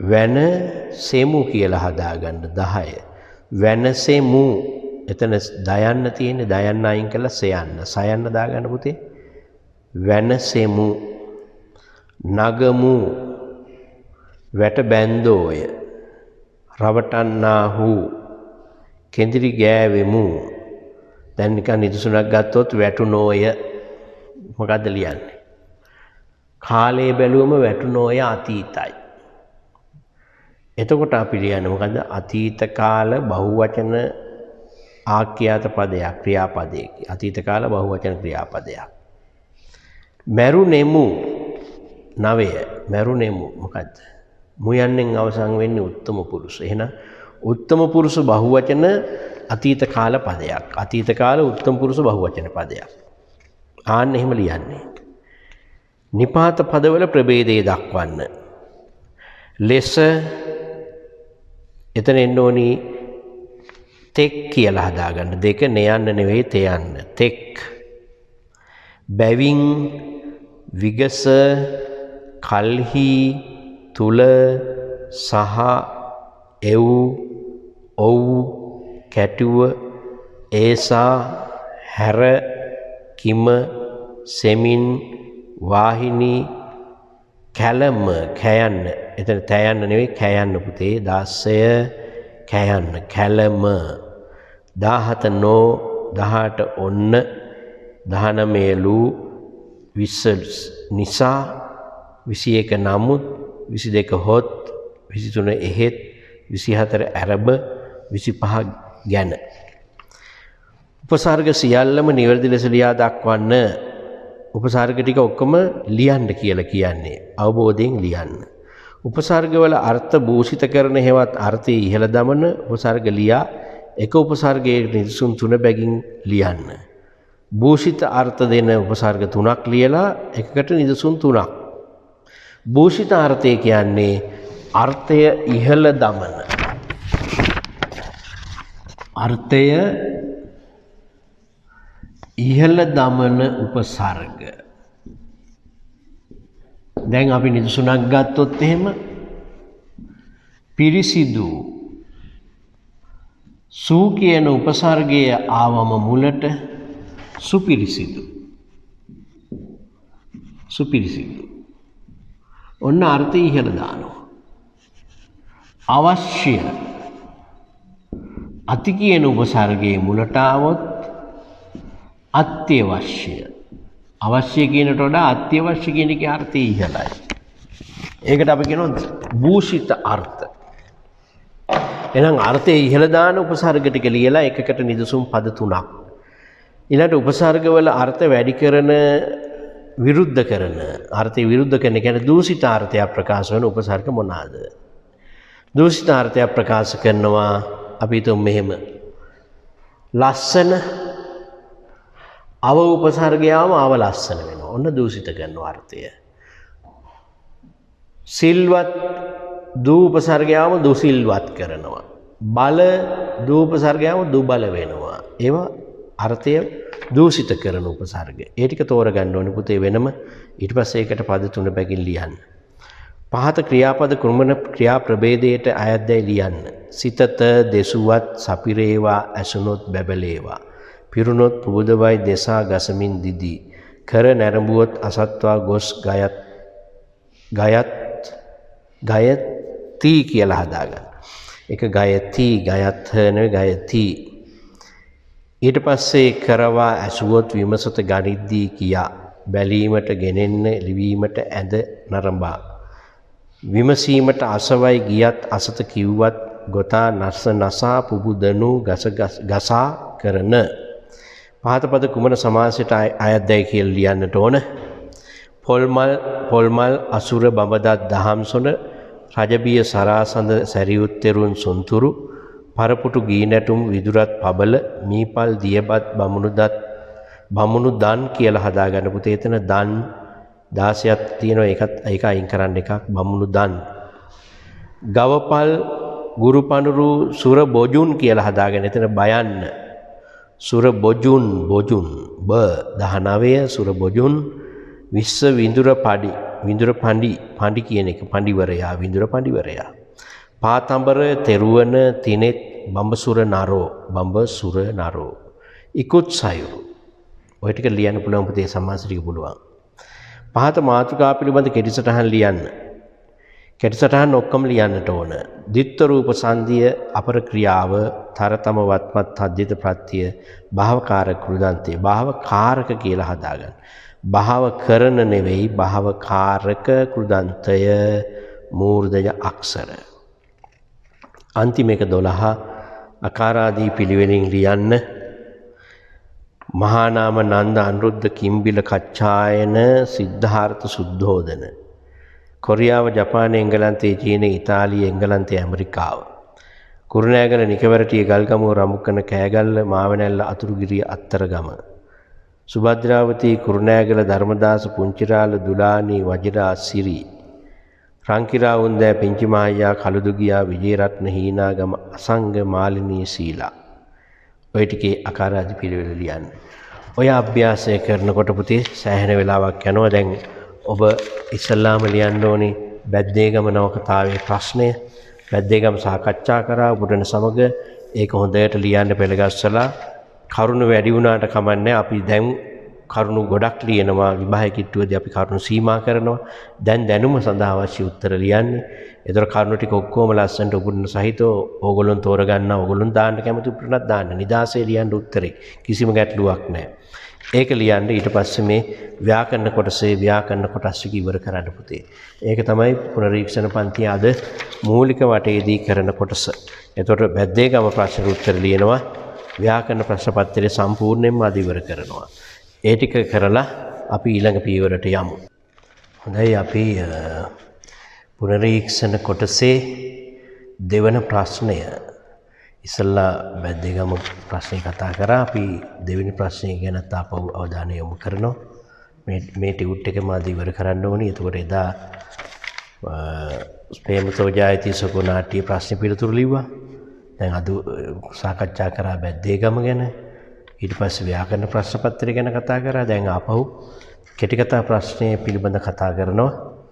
මේ ටික පුතේ මේ රිවිෂන් පන්තියේ සාකච්ඡා කරන ටික මේ සතිය ඉවර කරන්න උත්තර ලියලා දැන් මේ ප්‍රශ්නෙත් ටිකක් සාකච්ඡා කරනවා. එතකොට මේ ටියුට් එකම මේ සතිය ඉවර වෙනවා. අපේ නිල් පාට කොලේ දෙවෙනි පිටුව නූතන කෙටිකතා රචකයා සරල සිද්ධියක් විභයෝගී කරගත්තද එමගින් සමාජයේ සියුම් ලෙස විවරණය කරනු ලබයි.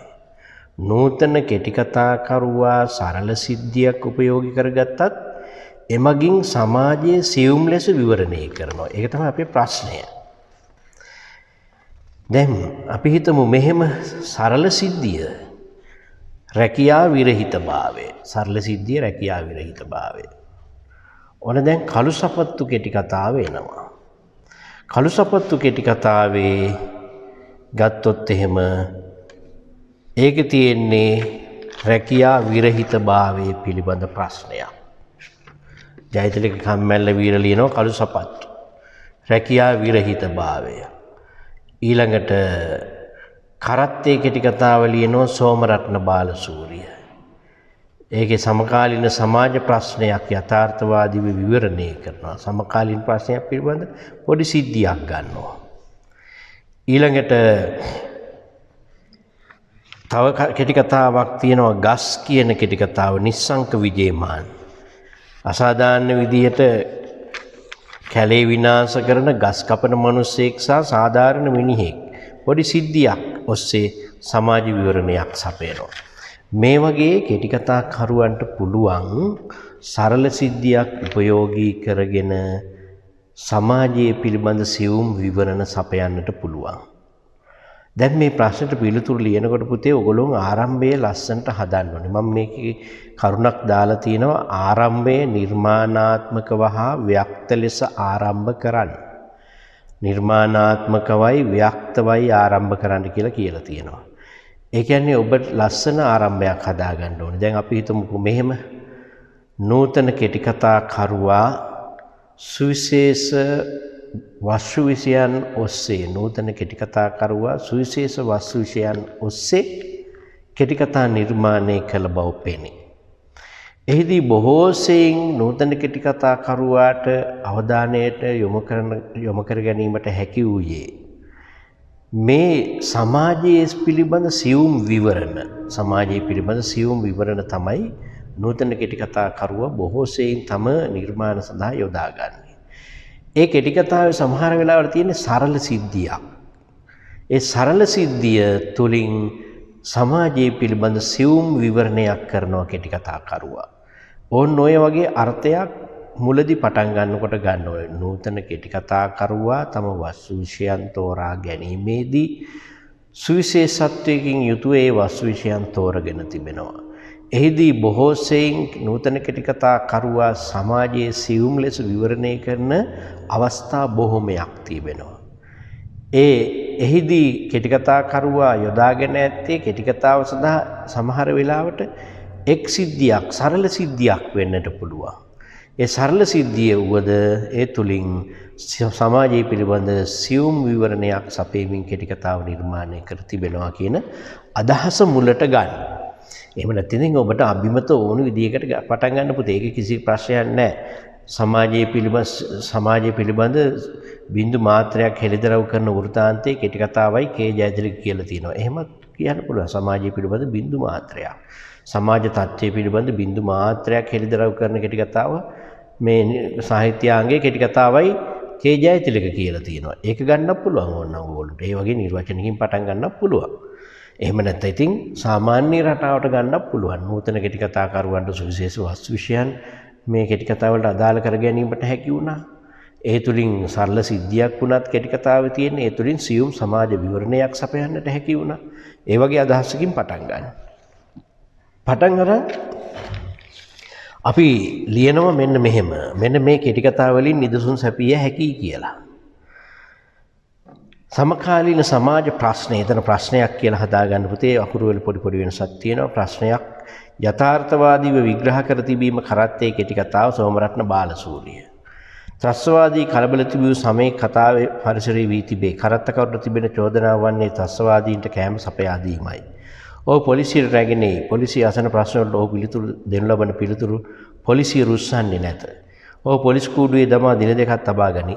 එහෙත් ඔහු පොලිසියට යටත් වූයේවත් අවනත වූයේවත් නැත. කරත්තකරු ජේෂ්ඨය දක්වා ඉගෙනගෙන විභාගයේ සමත් වූ වෙකි. එතුලින් උද්ගත වන්නේ රැකියා වියුක්තිය පිළිබඳ ප්‍රශ්නයයි. ඇයි රස්සාවකට නොගියේ? ඇයි මම රස්සාවක් කරනවනේ? මං අහන්නේ උගත්කමට ගැලපෙන රස්සාවක්. එහෙම එකක් තියනවද? රූමත් නිලියන්ගේ පින්තූර කපා අලවමින් සිටි ගුණරත්න අද ඇමරිකාවේ විශ්වවිද්‍යාලයේ කතිකාචාර්යවරයෙකි. නිමයි කොළවල දවස පුරා සුද්ධ ගණිතයේ ගැටලු විසඳූ මම කරත්ත දක්කමි. ඊළඟට ඇසූ ප්‍රශ්න වලින් දුන් පිළිතුරු හමුවේ රාලහාමි අන්දමන්ද විය. තමාගේ ළඟම මිත්‍රයෝ කවුද? ගොනයි බල්ලයි. මොකයකෝ? කරත්තයක් දෙන ගොනයි පණංගුවේ නිදන බල්ලයි.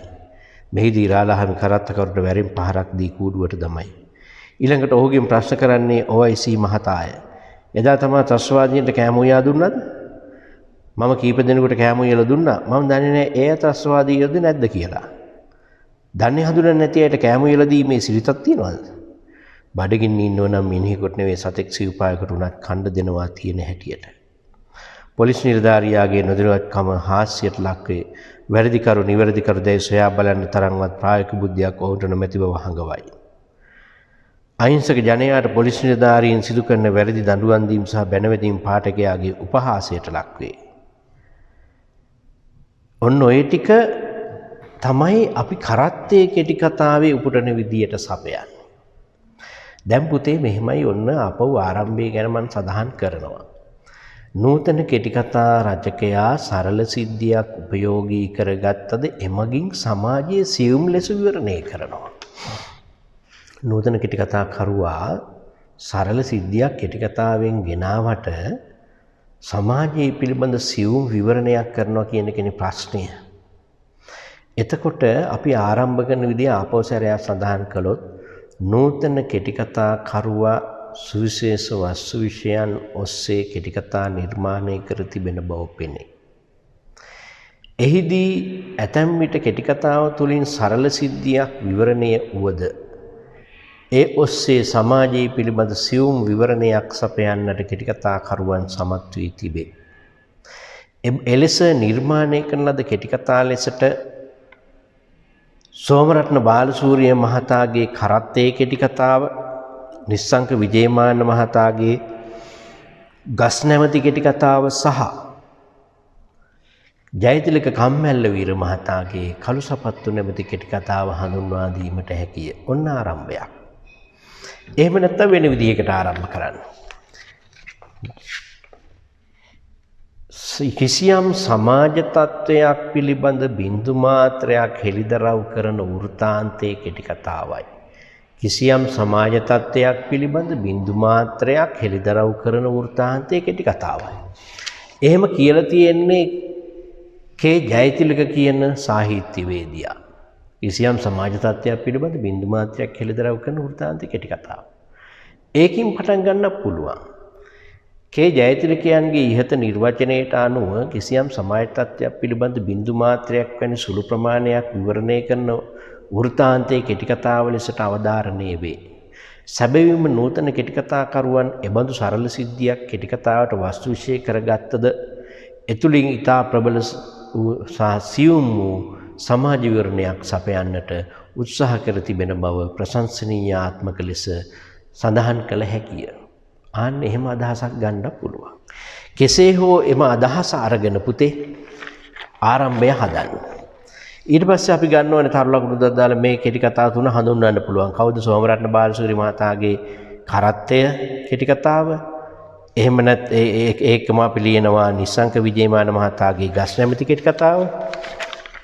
ඒකම අපි ලියන වර්තමාන රැකියා ප්‍රශ්නය පිළිබඳ ලියපු ජයතිලක කම්මැලිවරයන්ගේ කළු සපත්තු කෙටි කතාව. මේ කෙටි කතා තුන ඔස්සේ විවරණ සපයන්නට පුළුවන්.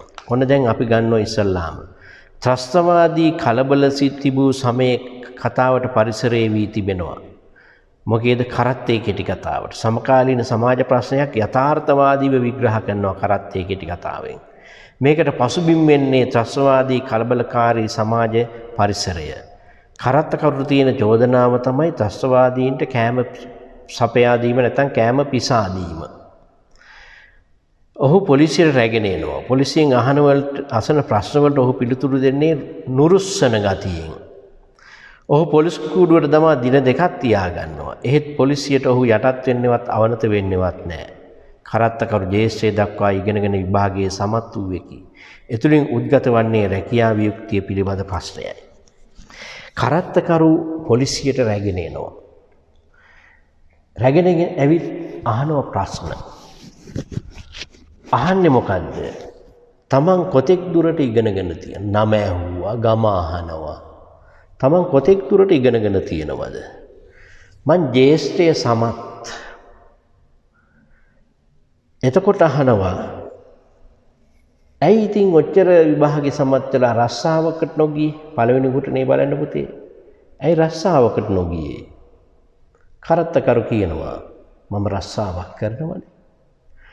පොලිස්කරු අහනවා මම අහන්නේ උගත්කමට ගැලපෙන රස්සාවක්.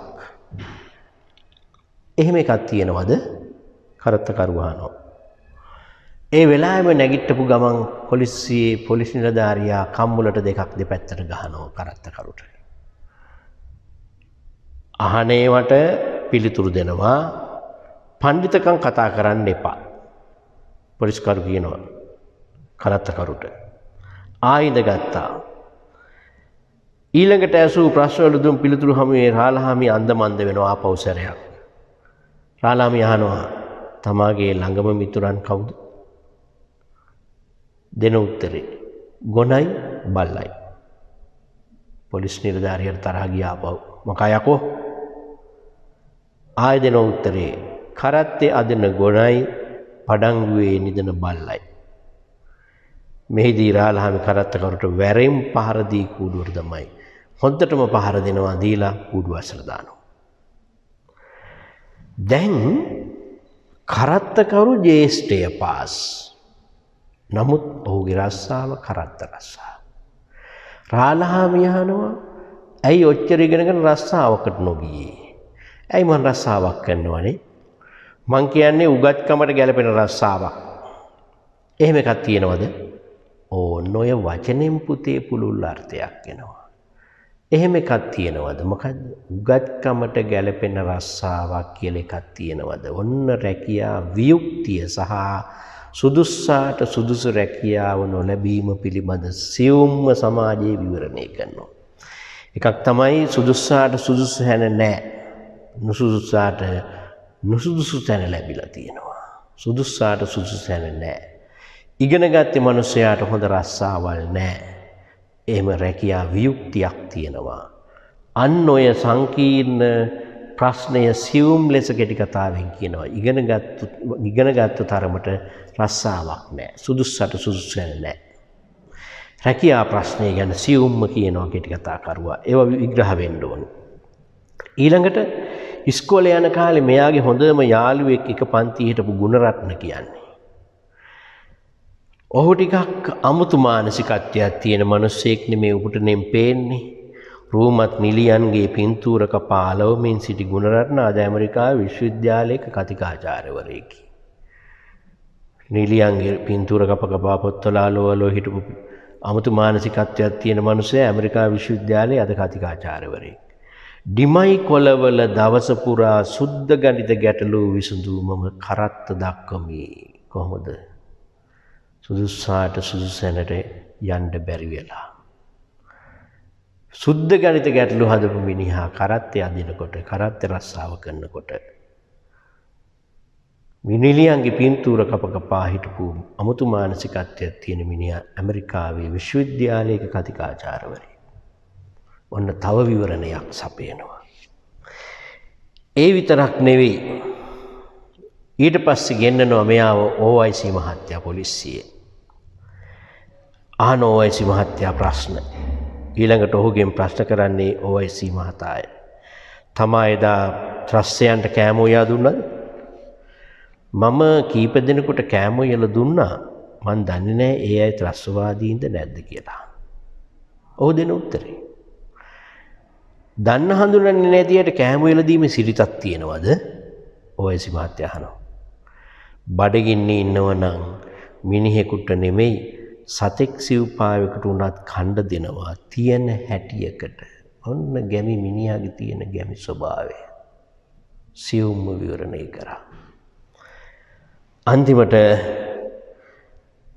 මේ OIC මහත්තයා තේරුම් ගන්නවා මේ මිනිසයා වරදක් කරපු මිනිහෙක් නෙවෙයි නිවැරදි මිනිහෙක්.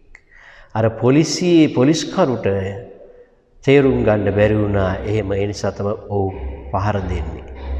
පහර දෙන්නේ ඒ නිසානේ. පහර දෙනවා පුළුවන් තරම් පහර දෙනවා. ඕවයිස් මහත්තයා යම් මට්ටමක තේරුම් ගන්න පුළුවන් මිනිස්සෙක් විදියට කෙටි කතා විවරණය කරනවා. ඔහු ප්‍රශ්න ටික අහලා කියනවා මෙයාව නිදහස් කරන්න කියලා. මෙන්න මේ සිද්ධිය තමයි කෙටි කතාවෙන් යන්නේ. ඒ සිද්ධිය ඔස්සේ ප්‍රබල සමාජ විවරණයක් සියුම් ලෙස විවරණය කරනවා. සියුම් විවරණයක් කරනවා ඒ ඔස්සේ. ඊළඟට මේ කෙටි කතාවේ මෙන්න මේ කරුණු ටික උපහාසයට ලක් කරනවා. පොලිස් නිලධාරීන්ගේ නොදැනුවත්කම හාස්‍යයට ලක් වේ. වැරදිකරු නිවැරදිකරුද සොයා බලන්න තරම්වත් ප්‍රායෝගික බුද්ධියක් ඔවුන්ට නොමැති බව හඟවනවා. ඕන සියුම් විවරණ. පොලිස් නිලධාරියාගේ නොදැනුවත්කම හාස්‍යයට ලක් වෙනවා වගේම අහිංසක ජනයාට පොලිස් නිලධාරීන් සිදු කරන වැරදි දඬුවම් දීම් පිළිබඳව සහ බැනවැදීම් පිළිබඳව පොලිස් නිලධාරීන් උපහාසයට ලක් වෙනවා. නියම වැරදිකරු නොසොයා නිවැරදිකරුවන් අල්ලාගෙන ගොසින් පහර දීලා නොයෙක් තාඩන පීඩනවලට ලක් කරලා මේ කරන අසාධාරණයේ පිළිබඳ යථාර්ථයක් ඒ ඔස්සේ පිළිඹු වෙනවා. ඉතින් ওই ටික ලස්සනට අරන් ලියන්න පුළුවන් පුතේ.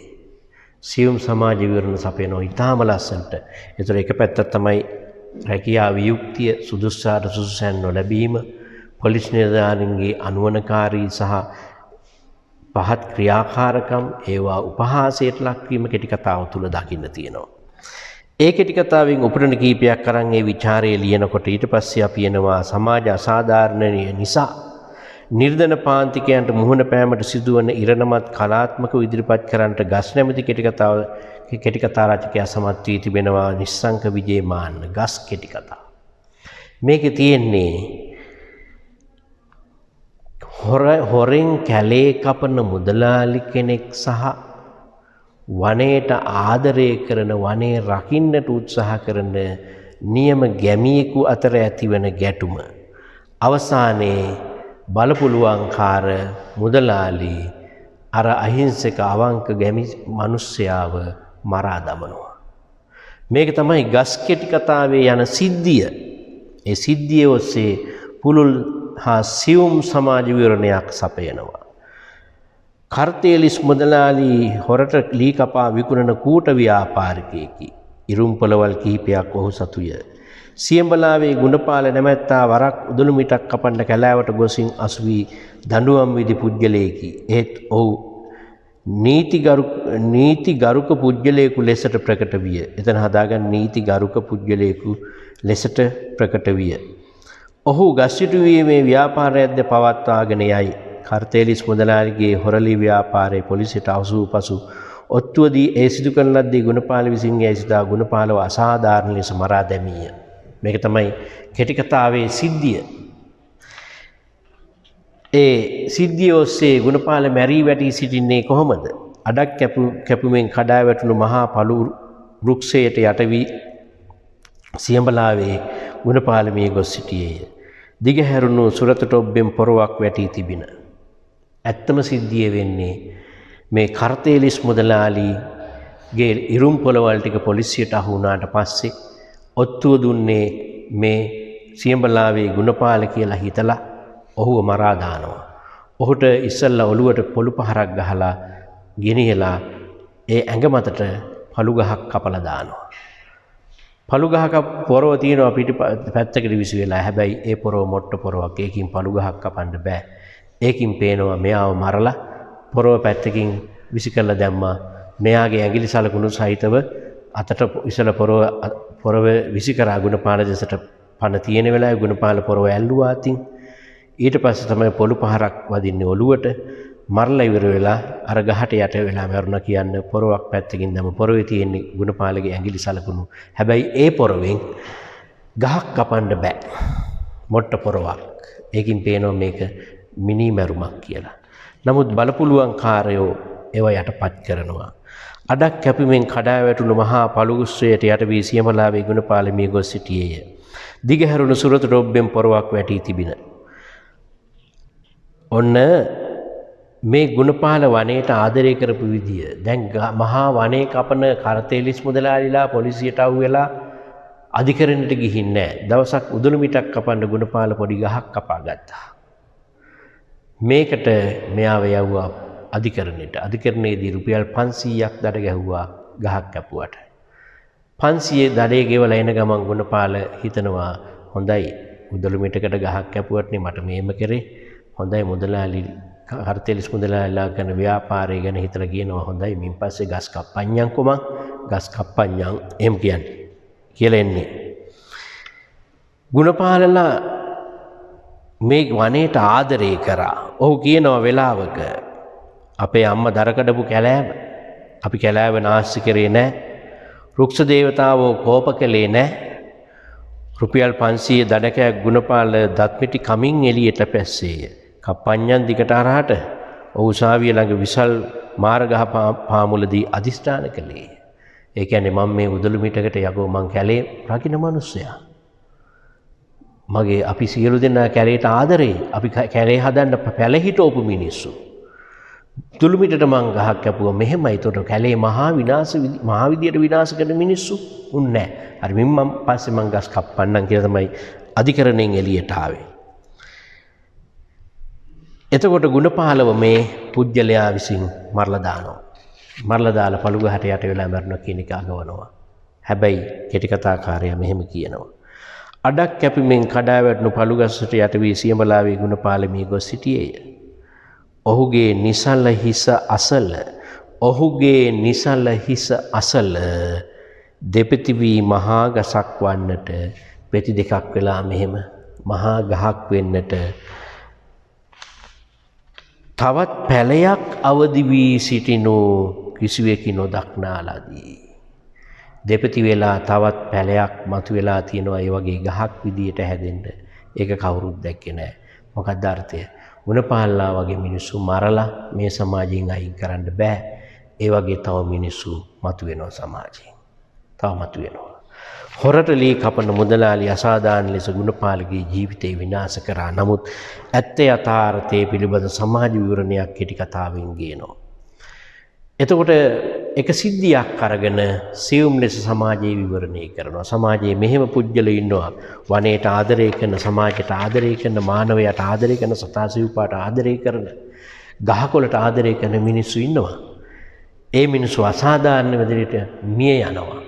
බලපුලුවන්කාර පන්තිය සමාජ පන්තිය වනාන්තරය විනාශ කරලා පරිසරය විනාශ කරලා සමාජය විනාශ කරනවා.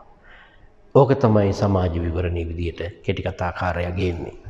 ඊළඟට අපි ගන්නවා වර්තමාන රැකියා ප්‍රශ්න නිසා මුහුණ පානට අසහනකාරී පුවතක් කළු සපත්තු කෙටි කතාව තුළින් කේ ජයත්‍රික කියනවා. වර්තමාන රැකියා ප්‍රශ්නය කළු සපත්තු කෙටි කතාවෙන් කියන්නේ. රැකියා විරහිතව ඉල්ලුම් පත්‍ර දම්මින් රැකියා අපේක්ෂිතව සිටි සිරිදාස නම් තරුණයාට ආරක්ෂකංශයේ රැකියාවක් ලැබෙනවා. ඔහුට එහිදී මුණ පාණ්ඩ සිදු ගැටලුකාරී තත්ත්වයක් පිළිබඳ සිද්ධියක් කතාවේ සන්දර්භය බවට පත් කර තිබෙනවා. සිරිදාස නමින් තමයි ඔහු ඉස්මතු වෙන්නේ. අවුරුදු 6ක් ආයුධම්පත් දානවා රස්සාවකට මොකකටවත් කතා කරන්නේ. අවුරුදු 6කට පස්සේ ඔහුට කතා කරනවා ආරක්ෂක නිලධාරී සිකියුරිටි ජොබ් එකකට. ඔහු යනවා සම්මුඛ පරිසරයට ඇඳගෙන ඉන්න කියලා තිබ්බා. කළු සපත්තු දෙකයි කළු කලිසමයි සුදු කමිසයක් ඇඳගෙන ඉන්න කියලා තිබ්බා. මොහොත කළු සපත්තු දෙකක් හොයාගන්න නැහැ. ඒක තමයි කෙටි කතාවේ නම කළු සපත්තු කියලා යොදන්නේ. බැලුව කළු සපත්තු දාන යාළුවෙක් හිතවෙතෙක් මිත්‍රයෙක් නැහැ. නගරෙට ගිහින් වැඩ ඇරලා එන වෙලාව දිහා බලනවා මිනිස්සුන්ගේ කකුල් දෙක දිහා බලන් ඉන්නවා කළු සපත්තු දෙකක් හොයාගන්න. බැරිම තැන හම්බ වෙනවා තිලකරත්න මහත්මයා කියලා හිතවත් කෙනෙක්. අනේ පුළුවන් නම් අයියා මට කළු සපත්තු දෙකක් හොයලා දෙන්නකෝ. අපේ කළු සපත්තු දාන්න කවුරුත් නැහනේ. ඔහොම කියලා අන්තිමට යාට මතක් වුණා පොලිසිය රාලහාමිලා කළු සපත්තු දානවා. මගලෙගොඩ රාලහාම කියලා රාලහාම කෙනෙක් ඉන්නවා හිතවත්කමක් තියෙන. අන්න මතක් වුණා. සිරිදාසට ගියම සිරිදාස කියනවා මට ඉල්ල ගන්න පුළුවන්. මම දන්නවා මගලෙගොඩ රාලහාම. රාලහාමගෙන් සපත්තු දෙකක් ඉල්ල ගන්නවා. සපත්තු දෙක දාගෙන සම්මුඛ පරීක්ෂණයට යනවා. හරි ලස්සන දෙබස් තියෙනවා මේ කෙටි කතාවේ. මල්ලි මගේ රාජකාරී කකුල් දෙක වැඩේ කරගෙන ටාර් ගාලා රිටර්න් කරපන්. සපත් දෙක පත්තර පිටුව ඔතලා දෙනවා.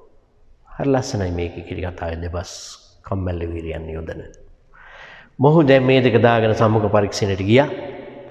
සම්මුඛ පරීක්ෂණ ඉදිරිපත් වූ වහාම සම්මුඛ පරීක්ෂණ මණ්ඩලය විසින් කියනවා සියලු සුසුකම් හරි අදින් නම් රස්සාව ලැබෙනවා. දැන් 10ට රස්සාව පටන් ගන්නවා.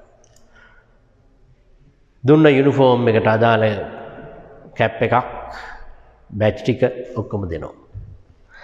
එක්කරගෙන ගියා ගෙදරකට ලොකු බංගලාවක ගේට්ටුවේ සිකියුරිටි. දැන් වෙලාව 10යි. රෑ 10 වෙනකන් සිරිදාසට වැඩ. ඊට පස්සේ එනවා වෙන කෙනෙක්. එයාට මේ වැඩ ටික බාර දීලා යන්න පුළුවන්. ගේට්ටුව අරින්න ඕනි වාහන එහෙම එනකොට. එතකොට ආපහු යනකොට ගේට්ටුව වහන්න ඕනි, ගේට්ටුව අරින්න ඕනි, ගේට්ටුව වහන්න ඕනි, ආරක්ෂාව සලසන්නට ඕනි. සියලු සිද්ධ වෙන දේ මේ පොතේ ලියන්න ඕනි කියලා පොතකුත් දීලා ගියා ප්‍රධාන ඩිරෙක්ටර් කියන මිනිස්සයා. රෑ 10 වෙනකන් හිටියා. රෑ 10 වෙනකොට ආපහු ආවා ඩිරෙක්ටර්. දැන් වැඩට එන්න ඕනි මිනිහා ඇවිල්ලා නැහැ. හෙට උදේ 12 වෙනක මේ උදේ 6 වෙනකම්ම සිරිදාසට ඕවර් ටයිම්. හෙට උදේ 6 වෙනකම්ම සිරිදාසට ඕවර් ටයිම්. 10ට ඉඳගත්තු මිනිස්සයා එතන රස්සාවට ගිය මිනිහා දැන් පහවදා උදේ 6 වෙනකම්. ඒ ඔක්කොම ප්‍රශ්න හරි. සිරිදාසට මතක් වෙන්නේ මගලේගොඩ රාලහාමිගේ සපත්තු දෙක. ඔහුට වැඩට යන්න කොහොමද සපත්තු දෙක නැතුව? කිව්වා කෙලින්ම මගේ රාජකාරී කකුල් දෙක වැඩේ කරගෙන ටාර් ගාලා ගෙනත් දීපන්. මහා මානසික ව්‍යාකූලත්වයක් මේ තත්ත්වය තුළ සිරිදාසට ඇති වෙන්නේ. සිරිදාස මේ ගැන හිතා එනකොට උදේ පාන්දර වගේ වෙනකොට යන්තම් නිින්දක් යනකොට මෙන්න ආවා ඩිරෙක්ටර්. පළවෙනි දවසේම රාජකාරියට පැමිණ නිදා ගැනීම නිසා රස්සාවෙන් අස් කරන බව ඔහු දැනුම් දෙනවා. මෙතෙක් වැඩ කරපු පැය 20ට ඔහුගේ අතට රුපියල් 25ක් ලැබෙනවා. ශ්‍රමයේ සූරාගෙන කෑම පිළිබඳ යථාර්ථය ඉස්මතු කරනවා. පැය 20යි රුපියල් 25යි. රුපියල් 25 අතරගත් සිරිදාස වහාම බැටරික් ගලවලා කැප් එක දීලා දුවගෙන යන්නේ කොහෙටද? මගලේගොඩ රාලහාමිගේ සපත්තු දෙක දෙන්න. සිරිදාසට පුදුම සහනයක් ලැබුණා මේ නිදහස් වීම ගැන. මේ තුලින් පෙන්වන්නේ අපේ රටේ තියෙන රැකියා ප්‍රශ්නය, රැකියා වියුක්තිය පිළිබඳ ප්‍රශ්නය සියුම් විදිහට කම්මැලි වීරයන් කියනවා. පුතේ බලන්න ඒකේ දෙබස් ටික. මේව තියෙනවා. වර්තමාන රැකියා සමාජයේ රැකියා ලැබෙන ක්‍රම උපහාසයට ලක් කරනවා. මෙන්න වර්තමාන සමාජයේ රැකියා ලැබෙන ක්‍රම. ඇමතිවරයෙකු, මන්ත්‍රීවරයෙකු, කෙසේ වෙතත් සංස්ථාවක අධ්‍යක්ෂකවරයෙකුට හෝ එවැනි උත්මයෙකුට නෑ හිතවෙතෙකුට යන්තමින්වත් ගෑවි ගියේ නෑකමක් නැති එක මොනතරම් අභාග්‍යයක්දයි සිරිදාසට හොඳ හැටි අවබෝධය. රැකියා ලැබෙන්නේ මැති ඇමතිවරයෙක් වෙනෙක්, අඩුම මන්ත්‍රී කෙනෙක්, සංස්ථාවක සභාපති කෙනෙක්වත් සම්බන්ධ නම් විතරයි කියන කෙනේ අවධාරණය කරන්නේ. ඊළඟට කළු සපත් දෙක හොයාගන්න දරපු උත්සාහය සිරිදාසගේ දරිද්‍රතාවය ඉස්මතු කරන්නේ සම්මුඛ පරීක්ෂණ වලට යන විට කළු සපත්තු කලිසම් ඉල්ලාගෙන යෑම තුලින්ය. යාළුවන්ගෙන් තමයි කලිසමයි කම්සි ඉල්ලගන්නේ, සපත් දෙක ඉල්ලගන්නේ. මෙහිදී විශේෂයෙන් කළු සපත් දෙක සොයා ගැනීම පිළිබඳ ප්‍රබල ප්‍රශ්නයක් ඉස්මතු වේ. මෙන්න මගලේගොඩ රාලහාමි සපත් දෙක දෙන විදිය. මල්ලි මේක මගේ රාජකාරී කකුල් දෙක හරිද? වැඩේ කළා ටාර් ගාලා රිටර්න් කරපන්. තේරුණාද? මගලේගොඩ රාලහාමි කීය. දැන් සම්මුඛ පරීක්ෂණයේදී උට රස්සාව ලැබෙන විදිය. සුසුකම් ඔක්කොම හරි. අවුරුදු 3ක తాවකාලික පදනමක් ඔන්න. අවුරුදු 6 සාමාන්‍ය පෙළත් පාස් වෙලා අවුරුදු 6ක් ඇප්ලිකේෂන් දාලා සම්මුඛ පරීක්ෂණයට ගිහිල්ලා රස්සාව දෙනකොට කියන්නේ අවුරුදු 3ක් తాවකාලික පදනම. ශ්‍රමයේ සූරාගෙන කෑම ස්ථිර කරන්නේ අවුරුදු 3ක් යනකම්. తాවකාලිකයි. ශ්‍රමයේ සූරාගෙන කෑම. දැන් උදේ 10ට ඩියුටි පටන් ගන්නවා, රෑ 10ට ඔෆ්. තේරුණාද? පැය 4ක් ඕවර් ටයිම්. සිකියුරිටි ඔය ගේට් එක හරිනවා. ඔන්න ඔහුට ලැබෙන ආන වර ගෙදර බංගලාවෙන් ලැබෙන ආන. රෑ ඩියුටි ආපහු ඔන්න උදේ රෑ එනවා, රෑ 10ට එනවා ඩිරෙක්ටර්. රෑ ඩියුටි බාර ගන්න මිනිහා ඇවිත් නැහැ. ඒ හින්දා හෙට උදේ 6 වෙනකන් සිරිදාසට දිග්ගටම ඕවර් ටයිම්. ශ්‍රමයේ සූරාගෙන කෑමේ යථාර්ථයේ ඔස්සේ පේනවා. ඊට පස්සේ උදේ එනකොට පොඩ්ඩක් නිින්ද ගිහිල්ලා හිටියේ. ඩිරෙක්ටර් කිව්වා පළවෙනි දවසේ නිදා ගැනීම නිසා රස්සාවෙන් අස් කරනවා. පිත්තල් ලාංඡන ගලවාගත් ඩිරෙක්ටර් සිරිදාසට රුපියල් 25ක් දුන්නේ. පැය 20ක සේවය වෙනුවෙනි. පැය 20ට රුපියල් 25යි ශ්‍රමයේ සූරාගෙන කෑවා. ඊටම සුයුම් විදියට නූතන කෙටිකතාකරුවන් සරල සිද්ධියක් උපයෝගී කරගෙන එමගින් ඊටමත් සියුම් ලෙස සමාජ විවරණය කරන ආකාරය මෙලෙස අවධාරණය කළ හැකිය. එහෙනම් උතනින් පේනවා රැකියා ප්‍රශ්නය, ශ්‍රමයේ සූරාගෙන කෑම, සුදුසුට සුදුසුයන් නැතිකම, රැකියාවක් ගන්නකොට අයථාක්‍රම වලින් රැකියාවන් ලබා ගැනීම පිළිබඳ ප්‍රශ්නය, මේ සියලු දේවල් ඊට සියුම් විදියට කෙටිකතාකරුවා ඉදිරිපත් කරනවා. ඔය ටික අරගෙන පුතේ ඔය කෙටිකතා තුන ඇසුරින් උපුටන සහිතව මේ විචාරය ලියන්නට ඕන. අවසානයේ අපි ලියනවා මේ ආකාරයට නූතන කෙටිකතාකරුවන් සරල සිද්ධියක් කෙටිකතාවට අනුගත කරගෙන ඒ ඔස්සේ සමාජයේ පිළිබඳ ජීවිත පිළිබඳ ඉතා සියුම් විවරණ සපයමින් සුවිශේෂ පණිවිඩ පාඨකයාට ලබා දෙන්නට ගත් උත්සාහය ප්‍රශංසනීයත්වයෙන් යුතු බව සඳහන් කළ හැකිය. ඒ වගේ අර්ථයකින් අපි මේ පිළිතුර අවසන් කරනවා.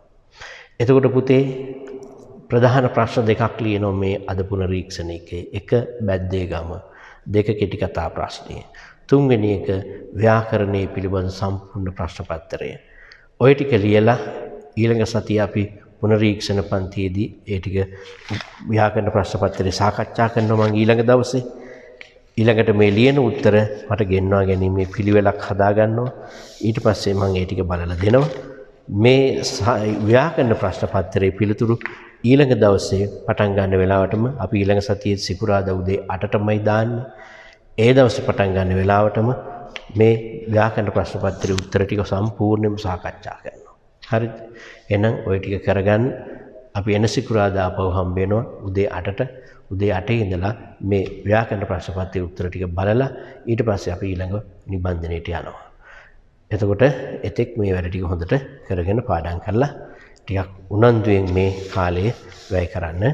ඔබ සියලු දෙනාටම ආයුබෝවන්.